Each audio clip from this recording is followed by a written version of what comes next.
yourself. Project. Among someone. What you say?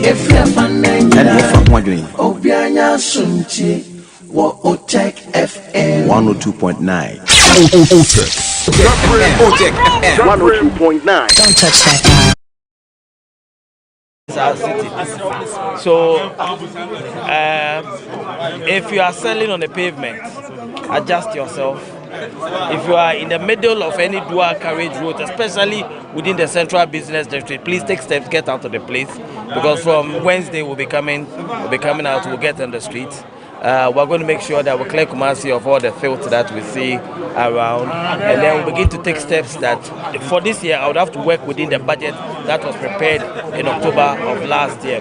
But in a subsequent budget, then my new programs will begin to emerge.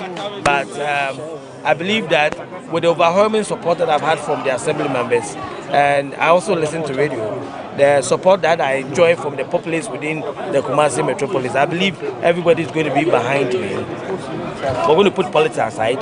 This is not about the NDC, it's not about the MDP. It's about transforming our city. We're going to work and honor Otumfuo, who has had confidence in us and has called on the president to bring us to work for him. So Central Market project is hanging. It's one project that people believe has contributed to the congested city. In this case, what is going to be your priority so far as this market and Krofro market is concerned? In my engagement with the assembly members, I shared some basic thoughts on how to decongest our CBD almost immediately with them. Very soon we're going to have an assembly meeting, so I'm going to take authorization and permission from them so that we'll put in place measures that will almost immediately decongest the central business district. I'm sure within the next 2 years it must be completed. KJTR phase 2, the contractors are on site.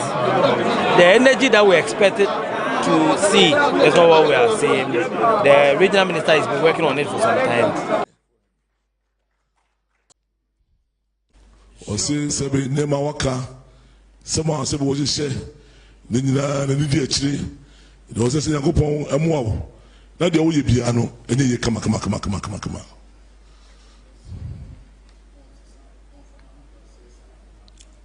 mampanyin se de wo ira ka chewo no so do dada so ho brase sitie onema wo ye enye nne na sebe oni wo to oni wo yi emre ana memo akwaba Dwabrem Jumadi Sunie Shane so say ene uku blessed Wednesday ene kita on saboso me no ayabo awura mu no da toso nkunu wa fimpim enu ne adununum ne mu medi ne cash the producers bomachi dom sadia bribi o ye no ne free juada kusi ne fiada so ai same kwa wa ha wa bodam ena even say JC kapa ifia beduka chire papa bi onum nyina ay executive producers na sadia enkrata so aye ma no ene de debra no say tie ni achichi ni kufu ye besanim ko afise ditres no ni nyina e ofi ha na Shannon so say ye bawura mu say ni minim say wajibre out of for your busy schedule odokasa fidi na to OTEC 1029 FM Yamishrao any internet free sabri kozi say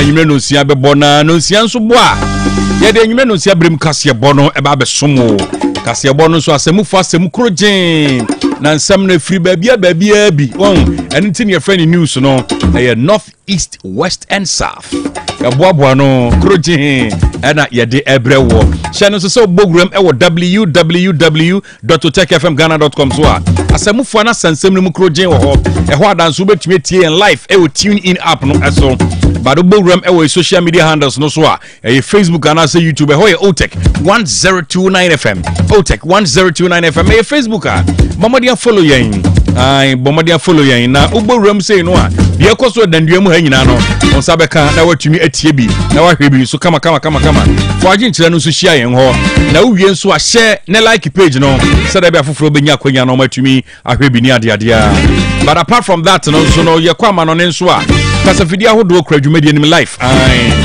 ewo eyesu pain abrochi memu Bila Radio ho na GN Radio nso wo London na Dwabrem ewo UK so e Patmark Radio, Bar Radio, Mansan Radio, Brainy Radio, and Sahara Radio, Kings Radio ni won television or Paris France abrochimemo, Dachima Radio so Denmark, Rakus FM ewo Belgium, na Sky FM Columbus Ohio US abrochimemo, channels the information center sahodo twan ho hye nyina enso ekura dwumadi anim live.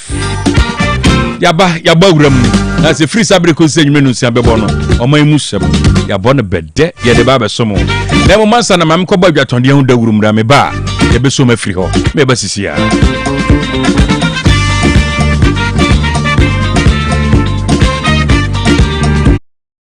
ni adwuma udan ya ye fe mira me da se na esomoye no na aka o ano de anyine ho maame aha dan a ya boso fefefe nyina eye donima sea complex ahunu se etoda enua ye de boya dan so no eta hunu anase mpo emuta kokko a eba saa na dan ne nyunu enti odi DSL alloying steel trusses enadia ye de go dan so aba edan bia utumi di go so efo ena enwe na aten enti se odi DSL alloying steel trusses ego dan so wia na odi donima NMK premium roofing sheets and chancing aboso aka ho oh na chese adwuma na NMK premium roofing sheets and chancing adonima dia ben ye o ma hodo ye wo NMK long span alozing and the governance IBR and NMK nails emupia nso se woni sika donima e ma otua ne kakran wenum ye latest producer donima dia ba abeka dada ne ho entimi nko he kwasafo YF Johnson obenjiare anafre 0244126625 and 0540101555 donima steel complex babia ade power efuo no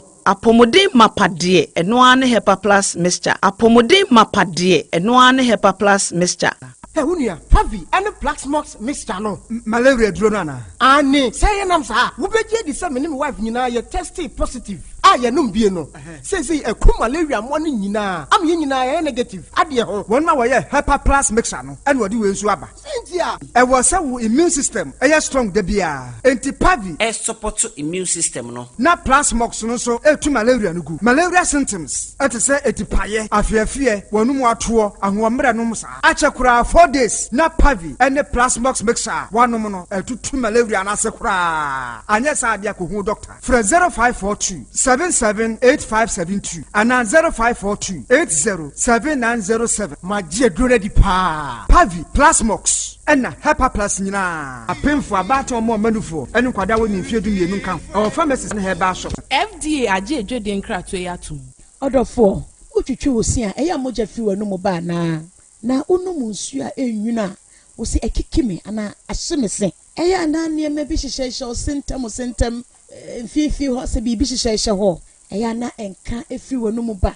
ti wo kaso bi ho na twetwe ni ti konachi ana wo se bi abu ana etu ya pese wusi na pese wusi gold silver ana mpo wo pese di braces egu se so ana se wo de ne ye wo faase a wo pese yiyi efi ho de ma wo by Grace Dental Services ewo hote maun eti fa wonum ha nyina bra by Grace Dental Services by Grace ewo Kumase Breman DVL ne nchen pe osa kwadwo area hwa bibia ni amenkasa 0244 97 68 05 0244 97 68 05 yedamase Apomodin mapade eno ane Hepa Plus mixture pavi plasmox Hepa Plus mixture etutu malaria na sekura sweet darling my beautiful baby Hepa Plus mixture ye busie ya no mama hoden aba boso me pini menti ase me do tie Hepa Plus mixture enya adwuma ebeye woni paduan mu no afie kura na ebeye onwanwa mo eduro ye ma general well being ebusua pomodin hu hia me yie esne bibia enti me manom pafie ha she wo ye Hepa Plus husband ye de wa Hepa Plus husband and ye won so wo ye Hepa Plus wife na abo no Hepa Plus mixer magie dure di pa pavi plasmox and Hepa Plus nyina apemfo abato mo manufo enu kwada woni mfiedu mienu nka ho our pharmacies na herba shop atufo mfre 0542 778 572 and 0549 297-463. Hepa Plus mixer.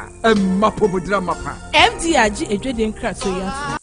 If you have 250 Ghana cedis right now, it can do wonders for you. Chairman, Fabeji, it could turn your tears into joy in the Access Bank Fakitwabeji Kesia promo. Madam, Fabeji, it could get you up to 50,000 Ghana cedis cash prize. Business owner, Fabeji, as a student, make transactions with your Access Bank card, and that could get you Spotify and Netflix subscriptions, PS5, iPhone 16 Pro Max, and more. This be out of class senso. Fabeji, you see what 250 Ghana cedis can do for you? And Gasakra. Fabeji, it's the Access Bank Fakitwabeji Kesia promo. Deposit a minimum of 250 Ghana cedis and its multiples in your new or existing account and be on your way to winning a share of the 580,000 Ghana cedis in cash prizes and other amazing rewards. The more you deposit, the more your chances of winning. Promo runs from now to September 2025. This promo is in partnership with NLA on the Caritas Lottery platform. Terms and conditions apply. Access Bank, more than banking. Miss Chania Bisaheba capsules. Madam Sieni. Hey, and to what in Japan and what's the said Bisaheba? What is that? Mendia, wouldn't be. And net dear, for once, my Jewett, I do Saheba Messana, who come from Mammy. Oh, my number Tiwadansi. Miampa Caneno, Namis, Namina Chime, Nami Coco Yadia so teaching me. May no matter do Saheba Messa, to go and the Maya free. I do some radio. Yet, Charlie, you would not watching. Yes, it's a young awkward look as Miss say, a person crying to my baby. Senya do Saheba Messa and come a woman. What don't I cry, Miss Mabuapasu? Nine say, Ujina Brand. A fire do Saheba capsules, no, says Mijina, who's a me a Bamamua. A Jenny, a young crap. I do some rate, or beer to me. I just a painful. A battery I won't go down for anyone I wouldn't fit to me. Kumasi, at a phone out of Fonko to Saheba Center in the clinic. I was swimming macro, go filling station down Wemu, and a swam Pentecost I saw down. I feel and I have a shopping from a CPM. 010500 110 115. I do Saheba, my dancing. What's better than your bestie? A bestie who brings the hottest blockbusters to movie nights, keeps the kids smiling with the funniest cartoons, and never misses a goal. That's GoTV Stream. Your soapies sorted. Your football live. Plus cartoons, movies, and more. No extra costs. Just internet and an active GoTV subscription. Your shows, your vibes, your anytime, anywhere bestie. GoTV Stream. Download it today. OTEC 102.9 FM. The pride of Ashanti. Dwabrem. I'll check 102.9 your choir. Sam, I was going for. Yeah. I'm pumped to say. They're good. They're good. We are not good. That's it. I'm here. There's the way you want free.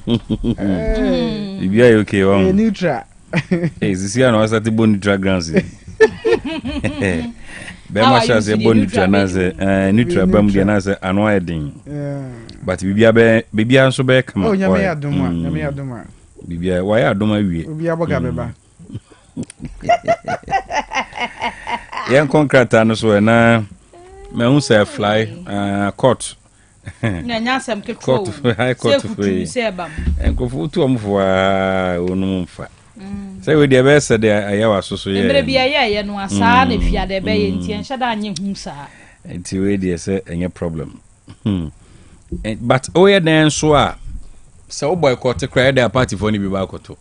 Oye dan on be kan MPP vote ho. Say the ayawa so mo ye no. O be kai at the 11th hour bra 222 no sha se a me dwan free on.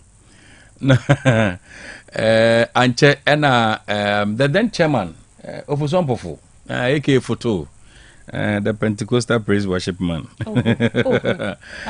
I love him so much. Oh, you're good. Oh, you're good pa. I also me deba say me chechemu. Chechemu na. Nana anche or engage press no at that time. And or cast say NDC omunya inform hunji abatu ni mu biem. But adofoni bi I call a year boot no ekoto ma NDC amanyeko no omu yo omu kinkan but because no mo yi omu free mu ninti na yentimi fasa aba no ye ayibia so I'm to abanom so I'm to Lydia Seram wini o win nom de man inti say almost say I'm about out I when this time round I'm cotton and this in Mano Codos one no I'm see I'm about out what about cotton MPP for vote no Codos way we mum de unhia say so for bi be kan kyerɛw traditionally na MPP for seat I'm tiring exactly yeah na akobasi nim de Asia and akobasa well here so be kwa no monko all right yeah to us na ya ka tie for say ya mo nyina ha e kai on say go TV no e so ayede na e ba sini ahodo a de adesuya wom de de nyamistro banko na mu no matimi akoma ma go TV so na benya hwe nya ya no de ya e benem krofaro mo ho na e de asem ba fie no enti abusuyan maame papa on person kwan be pie akwa bibi on krofo TV so akosuya ne mabone anampo bo afo ne kra so hwe ne papa oboa eni mabon go TV de mu nam to na mo hwe enti connect go TV ne so star 759 hash star 759 hash Mnet movies say channel 150 is go super and a Fast and Furious movies e was so Mr Bean and the obesrebu nina and go TV stream so na oni abusia nyina muntra fa ko anyimoni abusuanka stin cable by enterprise samen kancho sa wodan na ye ho adwuma no enya dan ya wo behia nkanea cable sahodro wire sahodro ni nyina behia bi na wo pe baabi abenya de bo ne wo fom na so beto ade pa medofo no ne Augustine cable be ho efe papa eniama papa ene wo ho nso sika kakra bi ekura wo no ne ama wade pa na de akofie wo pe ne nkrokra na wo pe ne dudu mu atu akoton medofo ya atofa ho na bra beto niama ne bi ye wo chandelier light no designs ahodo bi a wo pe bia wo benya bi e wo ho wall light ahodo orbit fans ahodo solar light ahodo socket no switches video doorbells ni nyina ebi e wo ho edum no wo bemba bi a ejaba wonu a wone lava no e na ehwe animo ahoma no ye 0243 179 942 0243 179 942 kwa me yenko ne adwa yenko na yenka tie for sententan fidien OTEC FM Ghana.com kwa nsam no benye bi na wakenkan na we de ye body tel na fe yakwenanim asante mantem no aba amane se aposifo ache nkrofo miense bi osusu se omo ya krofo aremfo de tu kokro no bo omo se bo ba important ho nam so ama odi akogina court nipa miensa no court wa hye obi ankodam infringement du tie no tintafidian so nkrofo ka ho asempa na IMF omo so akasa ade afa enei Ghana cedi ne dollar no ahoden ntokwa woko o amansan sikadwa so no ena waba amane se de si kro no Ghana fo nhwe yi omukra mu se bia na artificial ahwe bedru ba bi no ebesa agensemo ena Institute of Economic and Research Policy Promotion omodi abetu dwa se mna bi atwa mu kan sasem we se cedi no a kakra bi na aba fombu ana kosoro ne ade no asem penfo ye bibia mo ahwe yi na o man nyinu yi ade wo ha beba ntene IMF for the man to be there na se Ghana for mo agye mo bo a won so ade sansem na aba mountain so na o kire se oba Ghana mamu ha no mo a titriu asante mantem ha ewurukasema efatu ho akosoro pa a obokoko saso bi atwetu obi so obi ditu aba obi atutu obi apete obi so no o kire asante mantem na edi kan ewo first quarter mu afi mu ntia no waka ho asema o kire mu a kane no afini be kona wi na first quarter be kona wi no iris wa etuo ho nkoma no ntansa betia miensa o se afi pin eduno na miensa so 2025 we dumienu na se obi atwetu obi so etu abo obi ditu apre obi no makoma ko dumienu o chese wo soro pa a o se mpenefo hwe ni na toato adwen na otimi eso ano Ablekumanov case no na ewo high court no ehwe sanse de wo gina mu edi ama osona manyokuo no na akwia owusu afriye edi asam no ekoda court sanke obeya efiade ya batro nanke wo mo ba betro 19 polling stations no ankeja wonto asem no emfangu baabi na 3 na ye nyina ye nim se no no mbeto no mbeto mpo eno anu mo nkoto nanso ene kwato abama ne se asam na maame ne de beda no no wato asam na to baabi enti efiada se de na nko wo pesa nko mo be no enko besa wayi no nasam no afrim enti ne nsam wo de kwato anim no kwato no kire se application no sanka yentwentwa abato ne so no enya maso se de na maami wo pe no yemfa ablekumade ni entwamu na trade minister okopie mu ewo Ghana mraship jafie ena no pay de na se enura na nya grokra ne nkasa yemu enwode etu dwasem wo mo ankasa atse task force bia wo mo baba bechini we no wo mo baba bekọ ba bia yenim se wo mo cement ho adwuma nyina na wo mo a wo mo de no standard ne ewo fom ni nyina da ya wo mo cement production na wo mayi mo no yatumi ache sankrofo nyina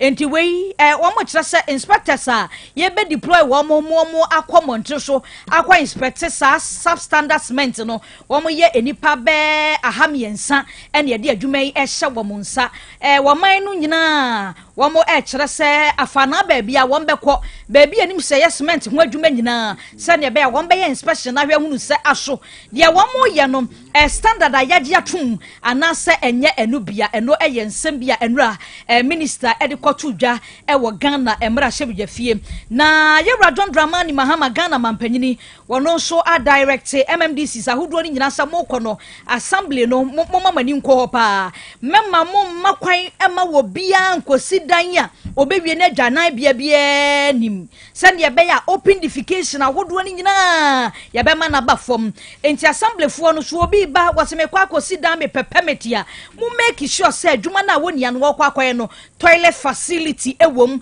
woni aso won si bi nka ho a mamo ma ho kwan ma woni anu nkosi sa dan no ye nsem bia mampanyini ede atu na chese eho no manfo yi mirekuru ma wa bontene ya na ekoso titru ni ayi kwa ayi muhoyi on se mpuano ni ya na ha se wo mo di o mu sidan ya wo mo mpe ayi kura o ejan na bia kom de ede se na ma kwa nwane ba shanto so be bobra no asaba me kenya na kwa mi asomsi ka kwa be ya ma se mi ya abontensa ndine ha kwa semte somze no so kwa manio manio mapo no ede makube no ni ade ede eji se kwa o echire ya ne ba shanto beji o na se kwa minia ye nyina ne ye free ho nya no kwa ne free ho abaji akunya se wo nyame na ye wadom ba still kube ni bi wo sisi me ho la nyina se nkube bi o na me kasi nyame na ye wadom se nsuo na ngopi o fa me ho on but kube ni sisi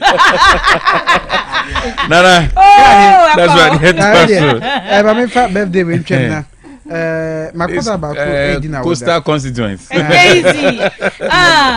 Me fellow countryman wo yesa. All right, okay. Happy special birthday for the ama Asarabia School Tech School of Journalism and Communication Studies level 200 students. Obi school called level 200 second semester. Na taka kumbe no wi school nti Asarabia urgentity abi ensentroni. Ya happy special birthday. Very hard working young girl. Nyamenka hono ni swade hu ina amrem. Uni uyonko ni uyonko ni nazo happy special birthday. Yeah. Happy birthday. Hu na djuma na wi nti no. Bye. When story throw in report here come tina Asarabia. Sarabia. No say capimni. Omoye no bad time ho. Internship. Correct girl pa. Ejeni mo so chia Asarabia. All right. Ka he. Yeah. Na nyina so. Na mene doctor ni nkomo. Oi.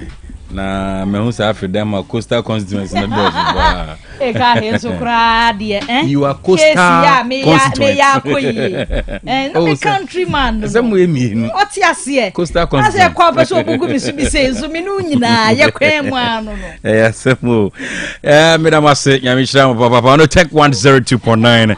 Yan kona me ne Dr. Eben eni nkomo na oti se me ne doctor ye pai wi ase se bre hadia na ye Pavi and a plasmos. Mo edrono na ebenum bia. Ama bibia so akọ nanim. Yes. Na ohwe Hepa Plus Pavi and a plasmos as say no ani Ghana no. What's the president say Ghana na ye kene nyina ye wo. Okay. And imagine say wo na wo ye Ghana no. well-being engineer yi. Okay. Na se Ghana nyina yi no no. And it is a Ghana na ye penu betumi agina yi. They say decentralized adhering to the extent say owa wo dan mu kra no utumi eya president ho because obi a Ghana. That's right. And Ghana be ye ya kopel HEPA plus. Pavi and plasmos. I'm not surprised. Says he say no be our president well-being. E betumi akoso yi. Say level 100 students also become provision. Yes, and obi in country. Obana all call SHS no so. Se urefia sound kofa yenchi. Okay. Bomaden say obepe HEPA plus to pay bi, pavi to pay na plasmos to pay. E dia mane obano. Na wakai ne say obede bia na onyi HEPA plus 1, pavi 1 and a plasmos 1. Na asem de pa ne say sisi ahoden ya san pege mon say yakoya nim. Enti enye mo say o ka say afie no. You make sure say alternative. Yami aduma Thursday. Say me say Thursday na alaji around. Oni hakra beje go. Alaji di da ha e say the wa beje. Eti yami aduma Thursday. Okay. Ubenya a taste of. Eyo chinape. A taste of HEPA plus pavi and a plasmos. Mr. Say unya binom ya Bora drugstore bi ne boanen se sign. Okay. Ti se wako drugstore bi obi so 2025 there HEPA plus pavi ne plasmos bono akonanim obwa. Eye HEPA plus 20 cedis. Okay. Pavi 20 plasmos 20. E bono de gina ahoden no e na akonanim. Se bia yare bi tete obusuani bi wankasa oba bi ana wankasa kra na wonam ohaw bi mu a kwaji eduro ni bi na hyase se o no nom. That's right. Na ubehunu mfaso dia ewo HEPA plus no pane so adanse bebre na eba obi se doc sabi na me yafunu mu ekekame menom HEPA plus pavi ne plasmos me hunu bio me driver ni doc sabi na brebia no me yafunu ne me to ase pa na aya na twetwe me tenacity na chi a me nsatumi am titriti aya na ice mani so ebrebre me HEPA plus pavi ne plasmos ene my free obi do se koku na fifi baabi ene wa how ne ho bio koku no eni ho a etete no woman be was 63 years. I said, dog, in free me Christmas da. Wow. I said, me tell you, can HEPA plus no one some sisi. Emfi no kwani mumpa. Yensu ebe tumi anumbi. O 63. Wow. I say free papa bi. Free no. A December to remember. Yes. HEPA plus papi plasmos. O your bar. Sabi o paso ma asem ni sisi su ye. Kope HEPA plus pavi and a plasmos. Na when ye woman on nso ye de ncha kese emamo. Said the no Yankupon nam so yensenchen, woman back no was sinful currently with Germany. Or say ni supervisor aman promotion. Or your bar supervisor ni your bar. Now unya HEPA plus pavi plasmos no or man be for 9 to 10 years. Sabe na a war wansem or more planning say be artificial method crown on beye. And a wakoma bruni be anum. Unim say ye ka say bruni no pregnant. Ne senti wa magana ni no promotion. Wow. A HEPA plus pavi plasmos copebinom ne boanya den me de me personal lines mount okay e bia person who say me de stroke yi me den opanyi bi freya na o share ne testimony o say doc metiew for some time na madadan mu 3 years na mentumi enya hwe na edana bronya nim o ka bibi say sempo de mekan o njindi akope HEPA plus pavi plasmos na fa okwadunum etu akire ubehun sesabe oyo obema oyo ba so watadwe na odi kakra to akire o se no na ema na areshem ni ahotoso se ebia de doctor yiken ebe no kre ewom sesabe medafom tim de nanso se mekofa adurenom na de doctor ne kan te sa se ma nsorimpa me mema sembe sorry okay stroke adding out to them 3 years o se the same be o sorry ban varanda nim unya hoden not only say 7 mema sem no na kan ho immune system now corrected for the first time in 3 years no watumi asori adware watumi asori atutu kakra e de aba ne varanda nim aba behwe de ekoso HEPA plus nupa no nyame de ache o my Ghana se wo yare se onyare de obetumi aye ba ko ne se obe maintaining health ne wa ma honam no ne wa pomuden ni mu apagya se be ya yare bi mpo ye na dwen se ba oso a what me edi so nkunim. Okay. My number is 0542 77 85 72 0542 77 85 72 and 059 13 67 898 059 13 67 898 oh wa manonia 0542 807 907 0542 807 907 I say Hepa Plus Pavi Plasmos onipa bia na pomuden ho asem hia no otumi enumbi okay na mani ji bronya bre no wow pharmacist be frame o say dog me de menyo obi a herba no so but a dance ya eba efa Hepa Plus Pavi Plasmos so mo a sabe na junso mu nsem eteti omo obi wo ho ba o se watese ye kan so otumi di kubensuo eka ho na droban crash obema mu a ebekọ woni a na we infections woni a sabe na mema sem enso enkwaye ni nyina emu no ono ankasa ehunu woni a na wo sa wo haw na omudi adanse ni bi ekire no no decide say o try ahwese ebi enye me exaggerations and ebi kwa ya boss afo no pa say omo seda amra ne pharmacy ho emra me share testimony na emma na adwenye ne say eduro ne ya na e no pay Hepa Plus Pavi Plasmos pharmacist e no de kwadu ne bi etu ekire ohun sesa na Nyankopon tina yeyim eduro ne nyame de ache o man no kopa binom ne bo onye den 20 cedis each baby abeko bia no ukra 60 Ghana say ne topaye say ni nsuo ubetumi enya bia nom obi ho ne menses for some month for some years ni empese beba obi a family planning waya edio how bebre abre no awo ne kra empese eba obi ho no ma sabe China duro no onom ansa na wanya bibi atiedi obi ho no ma sabe o ne gidie no fon na airphone or the ointment creams bi ne ma na mesrewo ma Hepa Plus Pavi Plasmos emra meye se adwuma no okay enfama obi wo hono ma otonade o market bribia na ase ne boso efro no obi wo hono ma ne ti edwane ken obi wo hono ma bribia no se mpompo bi bono rashes bi egu obi ba bia sabe odwen ho a onte ase obi wo hono ma ne haw nyina ne se sabe oyoba nanso infections bi a edi ne nyanti onu ankasa mpe sabe insuo bi ne nka bia ya na egugu no into your resort to some of these wash be and or they mask smell no misrew ene de Ghana na ye pe no yesi me obia Ghana nye Ghana na Ghana ne be Ghana kope Hepa Plus Pavi ena Plasmos o your ba fire wadru be ma fire wadru wa wo ye djuma office wa wo ye police ni wa wo ye nurse wo ye doctor wa onso o sua de eye Hepa Plus no pay ena ye nom koje miensa ni nyina bi not because say bia ya rebia betie so na emom o acknowledge the fact say essence at all times unya hoden na maintain your health yenuane ne yemframa ene ne ma atwe ho ahia nyina nam kwan bone so ti apomuden so ene nti Hepa Plus ye ma ne bo no enye den in fact ukọ market na ukoye service sie na ubon se Hepa Plus na ne bo from pa Hepa Plus Pavi and Plasmos especially capsules I assign a blister just say a down so and no boy sign what form with 20 Ghana cedis ubenya a drone be with 60 ubenya me and sending in a part 50 part yes na bibia kwanim e the amount and inti baby a ultimate can free no o de said the ochre me anwona kasa last time no fa try na po ai bomodin ko try bi ehwe said the mekaye no kwa na wonjindi a obema fa kodu 5 eto akiri okay ai Ghana ye kan na Ghana hospital ya 5 to the fa kodu 5 no ma Ghana no enye Ghana that's right na oba nso de fa tadwe kakra sabe se ontumi nwe kra na o de blind ni ehwe obehu say yes sana Nyankopon da so tena yeyim that's right ko penro ni bi na feel free nonom ne hu say enepa nya me de cheye no onso make use of it me numbers no 0542 77 85 72 0542 77 85 72 and 059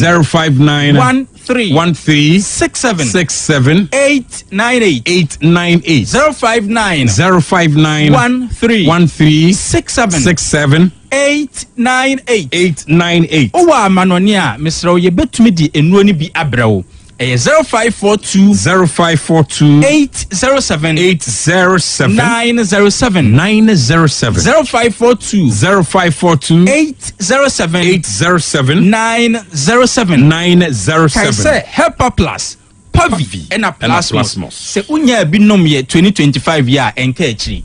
Ma obi nkwa tobi mero na wanka sampo betumi a bowra bebi eton aduro bia akwaji bi. Ne bo no nye den. Take advantage. Yare na aba se ehunahuna obi de diabetes, obi de akoma yare bi, obi de wakoya labs no krampo no scale no. Obi akotwa scan amana dwen nyina no why confused.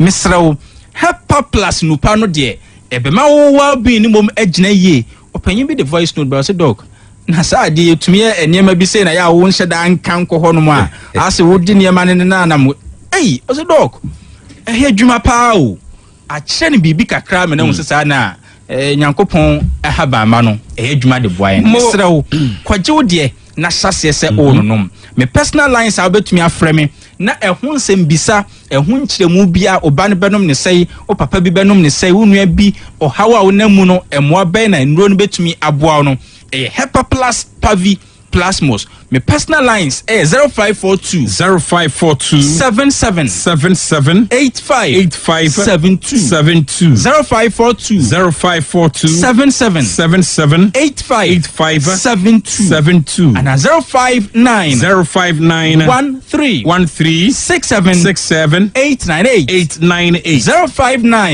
059 13 67 898 Owa manonia 0542 807 907 0542 807 907 kai say edini Helper Plus Pavi and a Plasmos kojibi na ma Ghana no enyeyi na bibia so enkoso emayen medase papa nti drugstore bi ade woni be kirem bia no obenya enoni bi ato ama bibia aye kama afina do kasa fidi ato akwa basonko na medema o na me ka se Dwabrem dwumadie sunie nti bomoden a ode wani kire Facebook no so anase YouTube no so a onsa be kan ho e wo OTEC 1029 FM 1029 FM bomoden a like page na share se de be afoforo benya bi na omotumi ahwe eni ade a share so se ene ye hwe ni mu se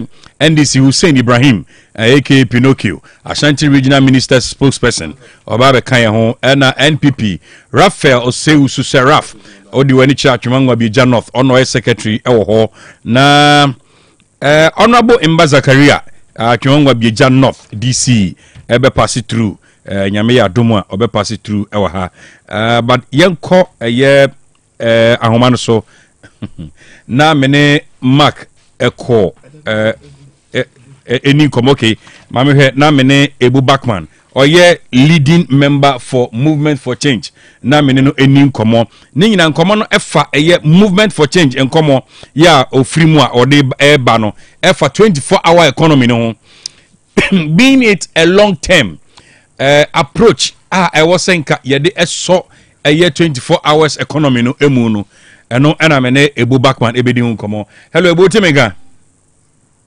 papa na bom ti say nyame adom bi abokompojo wo so e nyame adom no wedwuma ye fo nyina nyame adom ye ho ye na mete won ka na ache no krepa mante bia mabakum ase on bomodi abra oba ye won koma bibra ye bedi why me amenia bomodi na bra ebo ye a quick one on move 24-hour economy no all the write ups be about tudwa but in a nutshell yeah share what is wrong with the approach and our crime ben and can say ususu say e was saying 24-hour economy no e faso okay me da say e dey kan mi che tiefo nyina Dwabrem na min ka say the letter I wrote to the president, it was a mature open letter to the president. Yes, that's right, yeah. Secretariat of 24-hour economy. I am a personal view. of a personal recommendation to the president and the way, and yet the position of the movement for change. But movement for change is, your position or 24-hour economy, but with reference to the letter, I'm sure by any day. I'm starting with the letter. All right, okay. Former president, the secretariat, Okay. Oh, so before elections, the 24-hour economy was a slogan. A buyer, a caught up with the people and called 4G2. But then I said, now, and this is for Mukasa, we can't. Osenioka, we su kan Osenioka because na omo shadan tin from far nneoma to akwam ka say chop policy no ana program no or paper so a ye de bedi djuma na ye to abawie ye no na ye de share Mr. Guzita no nsa na wo hwe document na wo hu nneoma o mo ahyehyɛ o document no a nyame anim ni it's a very good document. A bold and ambitious document. Begin say, Ghana ni biala ope Ghana ye, and also Ghana da wakuma so no be say document say to me this year e bet me akoye nim. On man we yan problem you say him what to do. Him ne say ye. No me kwan ba so ye be ye na ye problem. So you find ideas, but how to implement the ideas, and then answer no. Nzebo say we no ba out no. Yen sheda yen implementation strategy bi ala e kan wo say sa kwen na e ba fa so yaye. Mo aka ne say omo baye no in phases, but they will spread it across the country. Nti me lata na me choye no. Adwenchira me kire anan susuma president and secretary to say because of the comprehensive nature of the program, senior etino. Yeah. If you need able to me abo man rush it. We should have a program, 16 years or 16 years program. Now, Yanka said, every 4 years, I better tackle 4 regions. Until first 4 regions, never tackle no. I say because the local school no watch exams. We hear the easy questions first, and so the difficult ones also. That's how to pass exams. We can also tackle difficult questions on our obeti. We are in the time review. Until we hear easy ones first. Into the first 4 regions, my proposition is that I say regional, or more or less, or infrastructure ready. Now, if it's a regional. We are into industrialization. You can see some industrialization or manufacturing activities in the region already.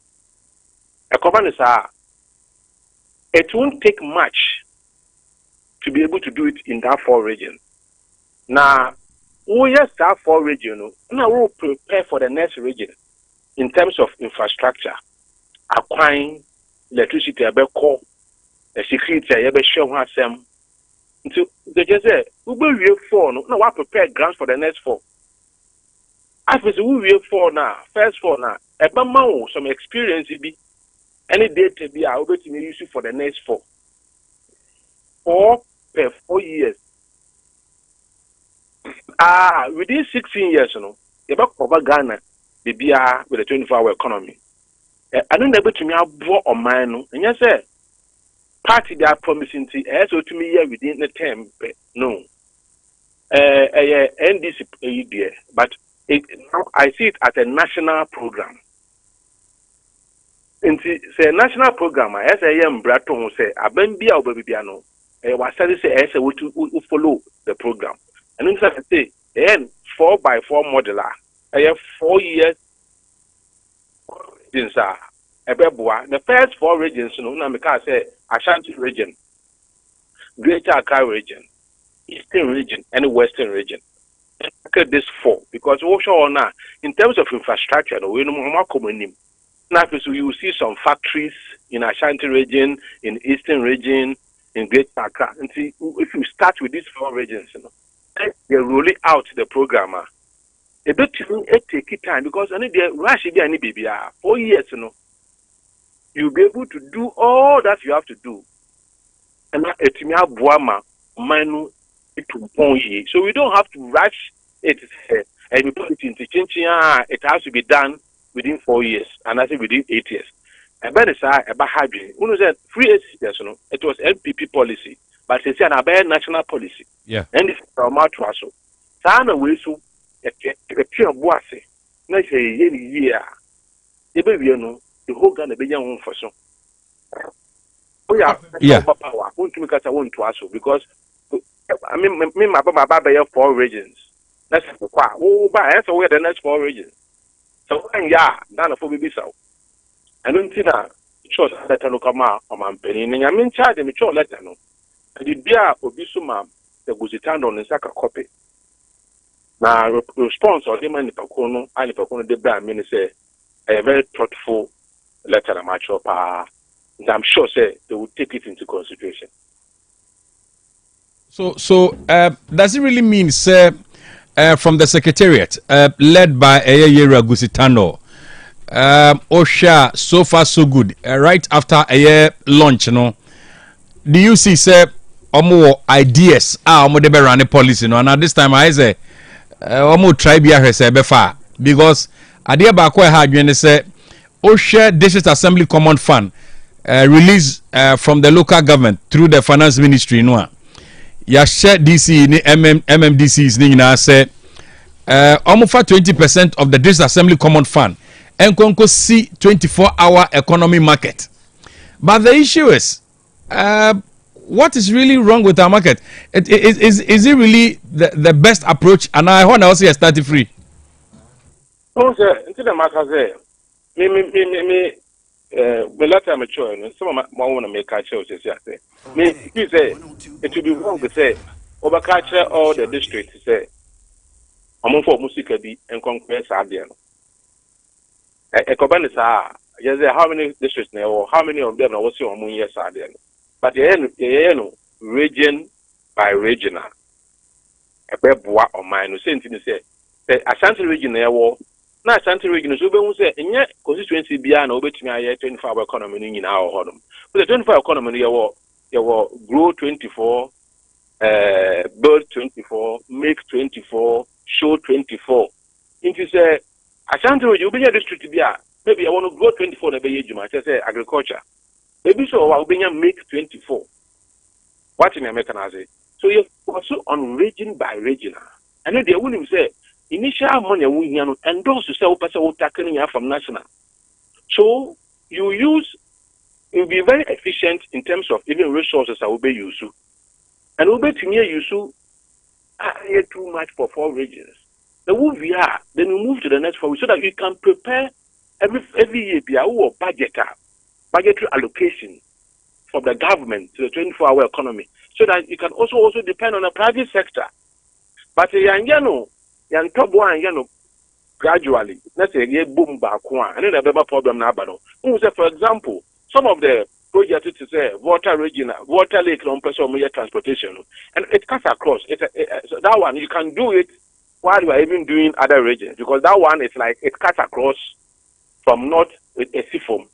And what you do is that those infrastructure projects, you can do them while you tackle the 4 regions.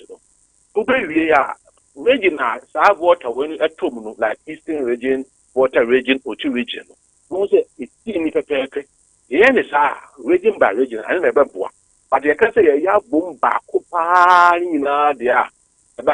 because of resources. What we are buying almost we have 4 billion. Government contribution is over 10 and something million, which is far, far below what we need. And we see, people say, private sector no emba. Since in the last 4, 5, 6 years, private sector no more prepare.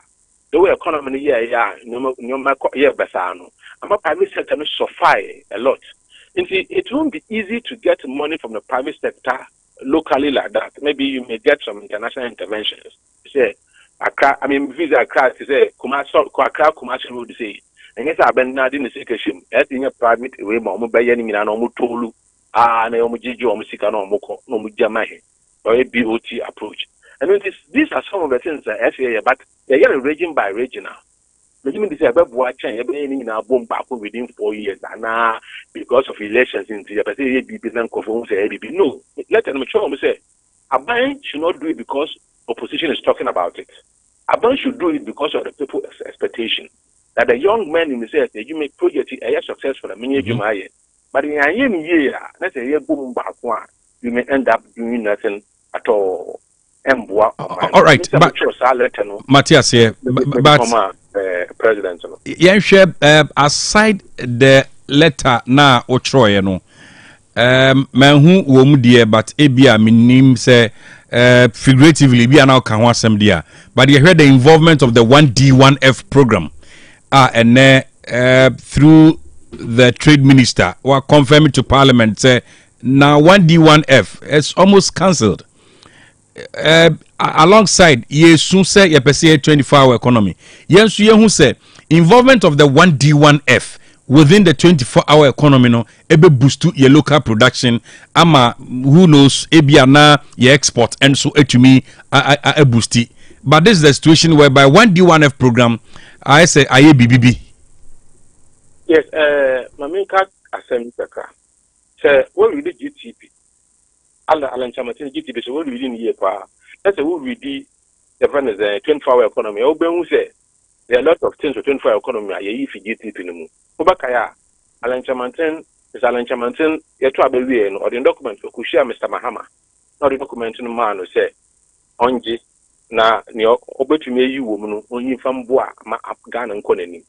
Nti Osha obehu say uko grow 24 and make 24 na obehu nyoma we ba say ala ne handprint of Alan Chamanten GTP no wo 24-hour economy we no policy no and nti obehu say omo can make 24 now probably you see they are only changing names. Maybe one factory there, among Fadi no there. If you go to a district, let's say there are manufacturing companies that is the companies you are going to use. Even though you may not use the name one factory, no, you can't do without those companies. And see, one say one factory no is part of the Make 24, no. The same way, planting for food and jobs. No so say it didn't is Omayano grow 24, which means they're also going to continue the planting for maybe a core year. My personally, I had my problem with planting for food and jobs. If you said the concept was wrong, and the reason is that planting is nothing. It is production that is important. Internationally, we are production for food and jobs, not planting, because we are production. I don't know who say production is not complete unless it gets to the final consumer. And so we don't just plant. You produce and make sure say you know we go to market baby and coffee better. And until they do baby no minister of course sell in the local ministry and coffee administration because it was just planting for food and jobs. It should be production for food and jobs so that you incorporate transportation, processing and all that so that it makes the final consumer at a cheaper price. And only mistake are MPP for year. And I believe, say, this government will not repeat that mistake. Yes, they may change, they may not use the name one factory. But the point is that if they go to a region and there's a factory there, you want to use only the factory you can use, and you can build more factories to expand the, And another issue is the one factory and even and the MPP it suffered because of MPP internal problems, internal politics. They neglected one factory. In fact, the money they spent on NAPCO, which was unproductive, was close to 4 billion. Was almost 4 billion, not close, almost 4 billion. But one to today, it's only 400 and something million almost spending, which is about 10% of what was spent on NAPCO, because NAPCO was for Baumia and one factory was for Alan Chamatin. So these are the problems you create here for Ghana because of internal politics. Because one factory, because of the problems and challenges we're facing, and they can't continue it like that. I believe that if MPP had invested so much in it and yet successful, they will not have any problem with it. But because of attention called NAPCO, anchor one district one factory in Aqua say and shut down and attractive papa be mom. But I'm saying say they may not use the name one district one factory, but they will make use of the factories all those. But the clear issue is that 1D 1F there and you because the minister also owns a no cop a year Mrashibejafino. Wakachre Mrashibejafie emphatically said now the 1D 1F program is cancelled. In this year, it is totally cancelled. Yeah, there. I don't know whether you got a point. You got a point. I made up. I got it. I was just adding up the information to you. Yeah, the point I made in say the one factory is cancelled. It is not a policy. They are going to they're not going to pursue the policy as one factory. The point I'm making is say the already existing factories any new ones under make 24. No? They may cancel the policy so that they don't approach it like the way MPP approach it as one district, one factory. But under the 24-hour economy, no, if you go to a district and you want to support factories, those factories are over-supported. So that's the point I'm trying to make. Because I've also listened to somebody from there, so I can say they will make use of those factories under the make 24. No? And it's a no. So the policy there, as in the name, the same policy is no more. For example, planting for food and jobs is also not there. It's also not there because if you listen to them, they're also talking about feed Ghana or something like that. It's just the nomenclature they are changing. It's not the names they are changing. But I'm saying that if we're able to manage this policy program well, or 24-hour economy now, I'm telling you, I had my own doubts before the elections. But upon reading the document, it's more like a strategic blueprint for the nation, more than just 1, 3, 3, say 1 job, 3 people. It is more than that. Okay. That's why I'm saying that it is a comprehensive program. So you 2 years about mining, political calendar, national program. All right, okay. So yeah, political flags di free swa. Ebia na so omoka say amanfo hwe ni mu say 24-hour economy no ebetimi run it successfully dia. Na omomodia reduce electricity tariff, reduce some other amenities said be production cost ebetumi aba from so ebe driving the interest of Ghanaians for made in Ghana goods. Yes, it is a very important point because I was going to come to that issue. You see, we are now, whether we like it or not, we are part of Africa Continental Free Trade Area. And so that is after cost of production and cost of distribution are very important if you want to succeed within Africa Continental Free Trade Area.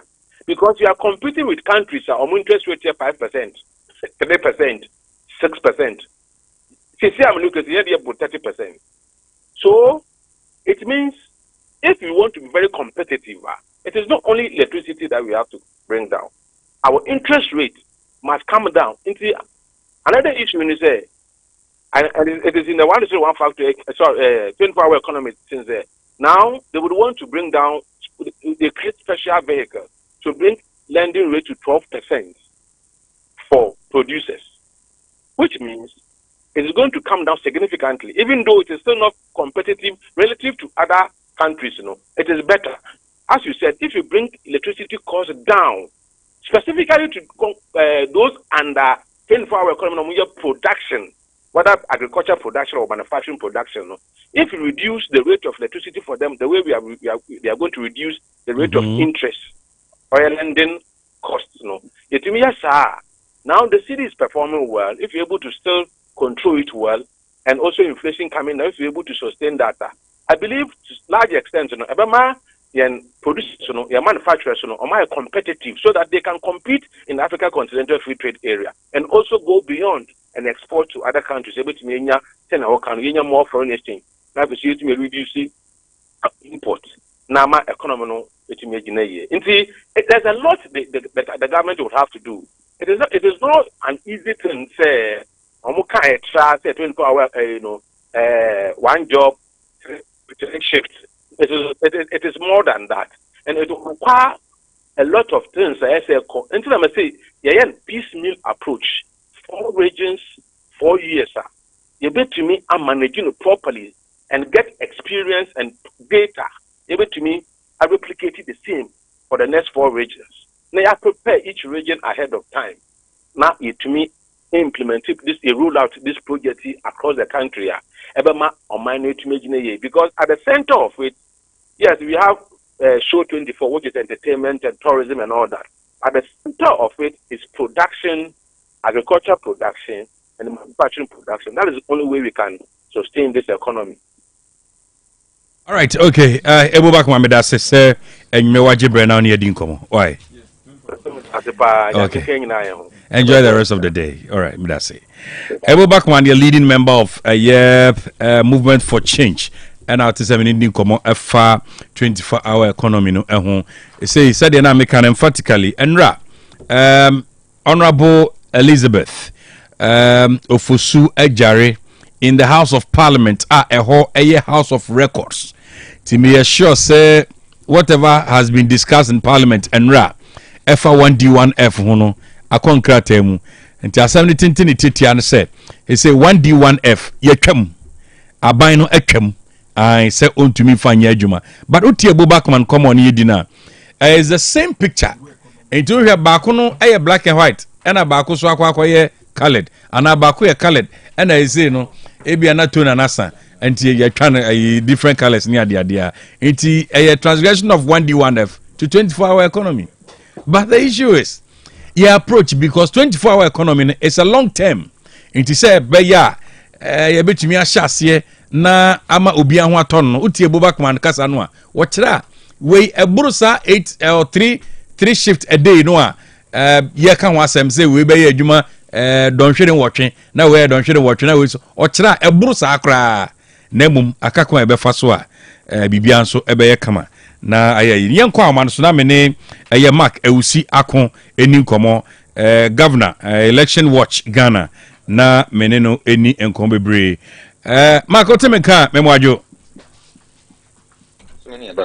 na mpom te say ebade adon no mpa ebonti kwekwem ye do bode enso ase sabre anwa wa se waje brese on ebedi nkomo high OTEC 102.9 was antemantam na ye bo prum a enya ne bone so tintine tietia ne se immediate implications are a free court eba because Osha Ablekuma North parliamentary candidate for NPP ASN or the krata court say beya court Emma Batwa no omuntwentwe sa Batwa no so but ene yedi nkomoyi court so atabri asem no ade ato empoma na chi ho ba bi ni ade implications bi o mana ma menchia Dr. Cash na menchia Asante Mantemfo etiefo a manya daje ne bre and was fidia to take a every year.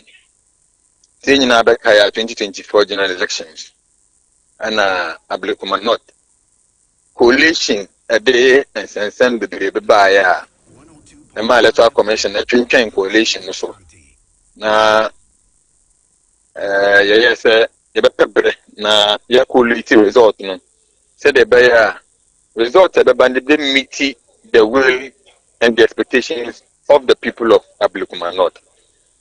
Fast forward no the wanyama mienu say be a electoral commission no amananian na ho anye ni yi eno na akọkọfa sa mentime ho asi e bae na ye tie ne say transense ne ma ye nhwe ha ma electoral commission no etutu ye kabam nkabi amammu no asia mejima di say enya de a abeboa yen so man ye kuyenim elkabam nkabi amammu mu na the na electoral commission ekanyina ne say na wonomu enni the pink sheet a bit me about one amama declaration and I said coalition to be declared NDC no musu claim say so document and no mukurano and yet that's accurate because confusion is here no emma e bi yira MPP so HS one more I will scan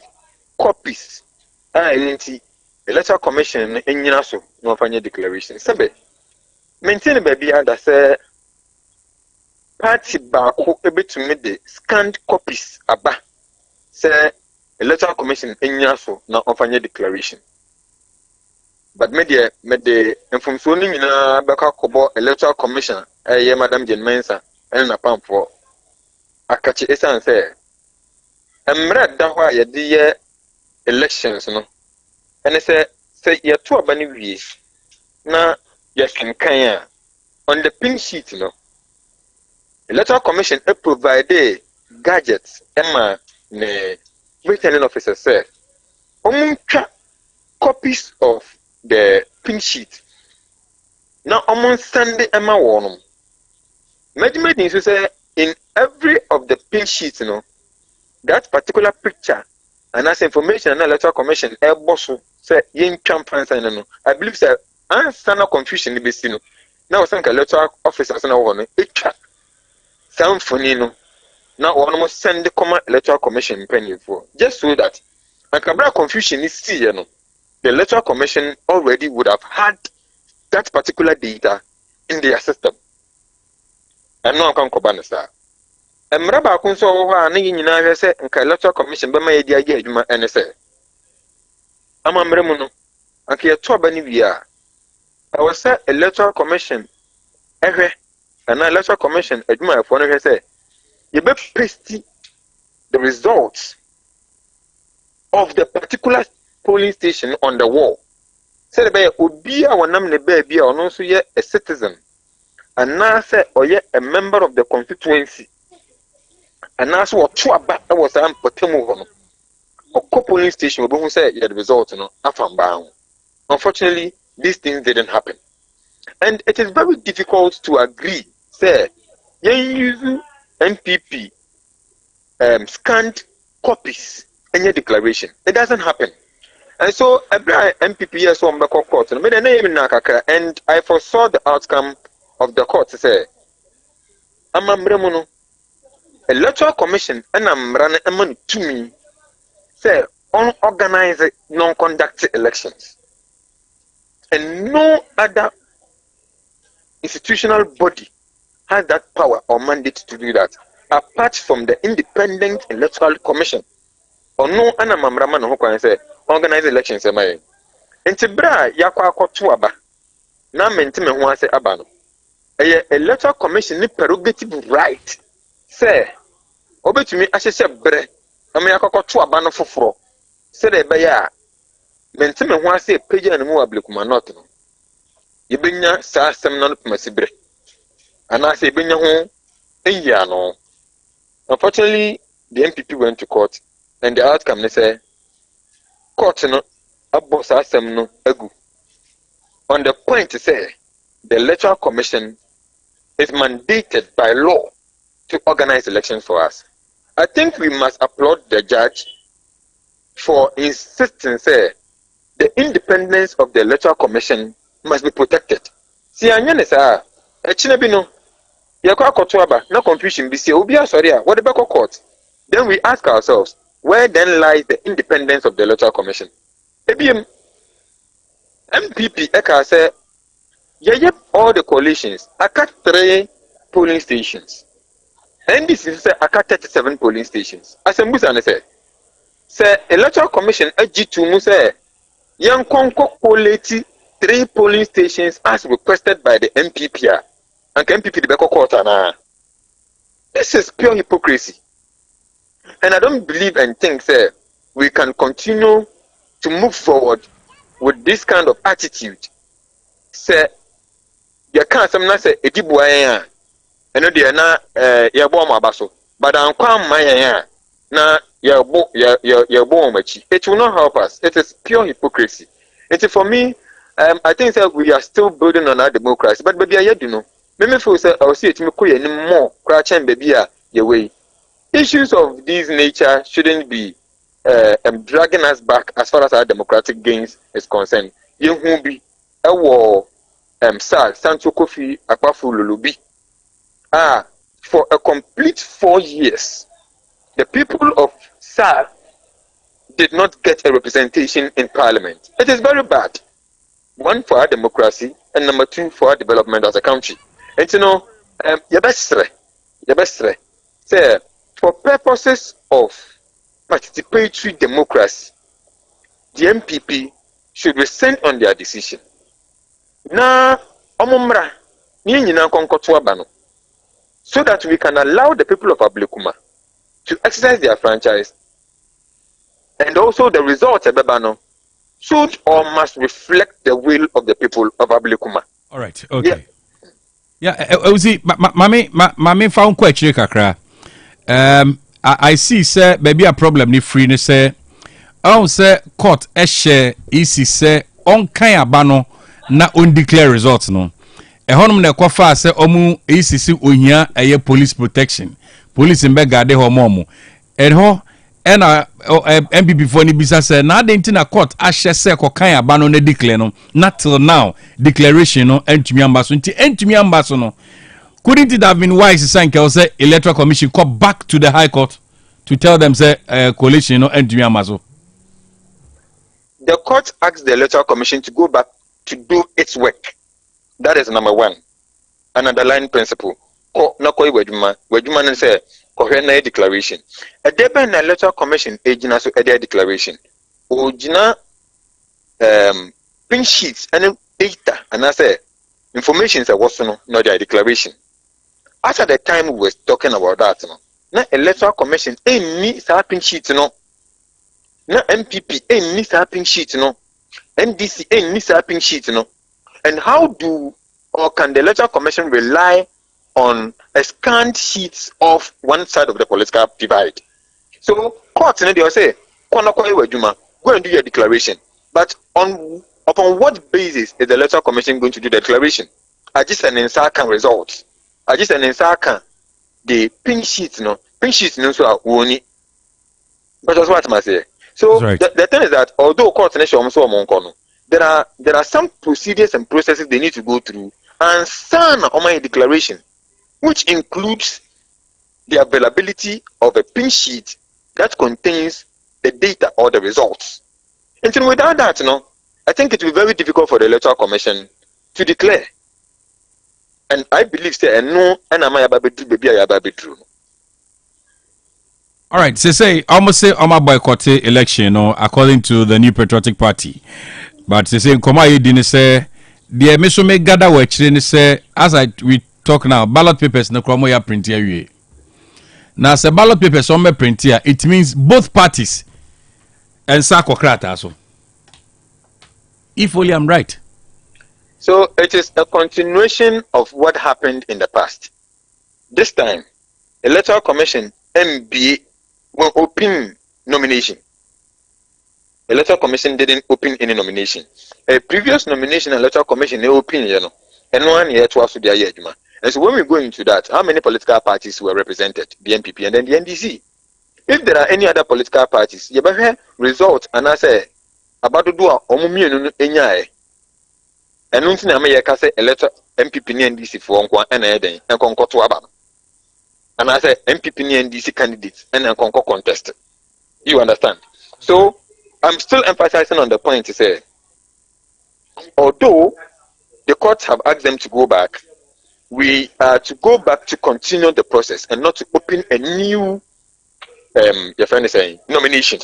It is the previous nomination which includes the MPP and the NDC. So as for the Electoral Commission, almost systems any lay down procedures from 2024 December parliamentary elections. I don't know Modi Yajuma Sabe. CPNs in Kawan to me Pananka and MPP in Cinema and MPP in Kahon. But since it is the NDC right. And the MPP, and it is a continuation of what they have done. It's not a new election, so a continuation. So whether you like it or not, who create also elections no. But Matthias, but me point cry na me person be building say electoral commission ebe print a ballot papers no a dan obe chro letter e de ama both parties. Inti say what letter de ama both parties no say printing of ballot papers no koso dia. It means there's a level of agreement. Inti dan e na akwa kofa yenti yenti enwase yaba. Sa process na yapa ho. The process where the electoral commission writes letter to political parties, telling them say print papers, you know, I know you're home. We are no more there again. Baby, I do no, and they say you're rerun. And yet new elections. Like I say, political parties, money letters, no monitor. Say you be print papers. And as I say, you be 2 you go and start the whole process all over again. No. It is a continuation of the process. Okay. The ballot papers had already been designed, and the only thing they have to do, and they say the 19 polling stations, you know, and on print. Of course, yes, political parties would come and then monitor. No, there is nothing that is like I was a electoral commission and so krata and political parties need be so omombra na yaba to abanofo for no. It is an already processor. Ashasia yegusu Wow. All right. Enti say you know the Ethiopia no whether say NPP boycott election at the Ethiopia na say there Friday about one because yes, and then I say about one ekoso. It's say omo court no court assume so omo back because we about them legu giving a strong position say the electoral commission is an independent and constitutionally mandated body to conduct and organize elections for us, and that is why I'm a court, emphasizing the fact that the commission is sole responsible in conducting the elections. It is a to abani wie na no nsiabo kenkan krata ni nyina wie na the obedi nkonim no whether obayo wamma o bekan just as a see ewo ayawa so west wagon because obekan abra aka some few hours ama abato na koso no then the national chairman for the NDC year for so ampofo out be declare say NDC for atwe won mo ho efri ayawa so west wagon abato no but then election e koso mo wie no then Lydia Seram honorable emerge the winner Sunday SBC Friday no exactly. And you know we have other antecedents and as a historical references. In 1992, the NPP, including some other political parties, decided say they will not be part of the parliamentary elections. They withdrew. They withdrew from the parliamentary elections. Yet, they conducted elections, you know, and at the end of the day, you win, you know, or no, and represented the people in parliament. And so it is not anything new. But what I'm saying is that in as much as we are building our democracy, you know, we must build consensus and ensure that the will of the people is always represented and is always key because we are practicing a participatory democracy.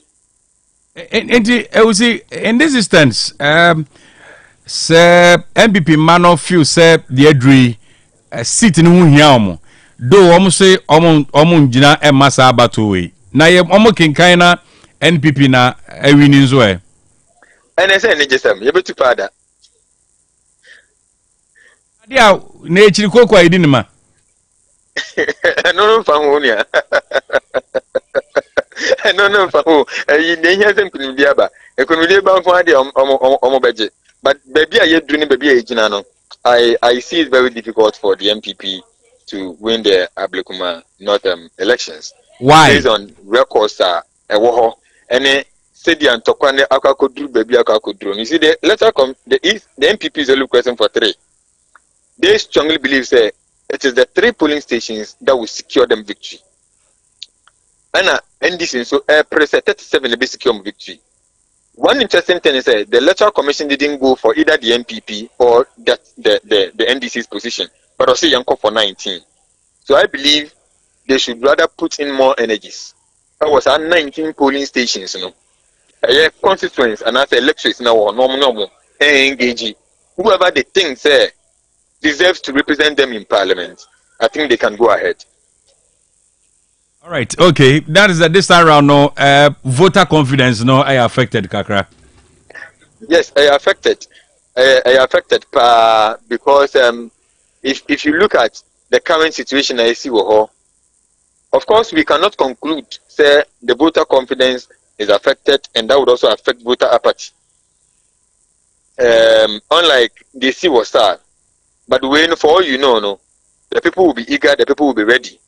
I just say say on the side of the NPP, no, voter confidence, form, because of the number of representatives NPP our parliament and the NDC in the sense NPP with their 88, even if they add this one to it, 89, it will not make any difference and there will not be any change. It will not make any difference and it will not make any change. Even if NDC is winning, what change does it bring? But the only advantage I want to say, the people of Ablekuma, whether NDC is winning or NPP is winning, no, the people of Ablekuma must get a representation in parliament. Okay. Before I make Krana Matwasono, who said national chairman for the NDC some few weeks ago. Na all call it up say ebeya EC officials ni nyina no ye mom nyina nkotene fie obake sa ne call up no. Yes, me back sa call up because prior to the elections, many civil society organizations, including Election Watch, have raised a lot of concerns about electoral commission in media and number 1, transparency in him. Number 2, impartiality. And number 3, the fact that one person near Momu Beda Hofan now raise a lot of concerns and not Ghana for aiding where Bobo air council. In the elections, we saw what happened. When you look at the procurement of ballot materials, at the end of the day, nothing sheets were just running hectare scatter across the country. Sabi chop back Rabacon a be a Google. Ubeko be a town board there, a tutu board there, Nama many dB a town board there in the main king. I think it wasn't good for us as a democracy. And people raised a lot of concerns about it, including Otum Fortico Koso, Nana Bebu, Toby Afed, no money other civil society organization that American was in Yepija and Simbi about the conduct of the Electoral Commission. In 2020 elections, saying him say, why fast so a yes announcement was undemocratic.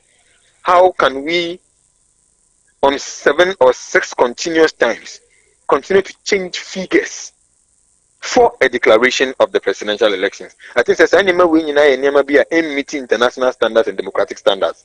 For which reason we think the current crop of leadership at the Electoral Commission have woefully disappointed the good people of Ghana. They have exhibited a very high level of incompetence and they must leave the job.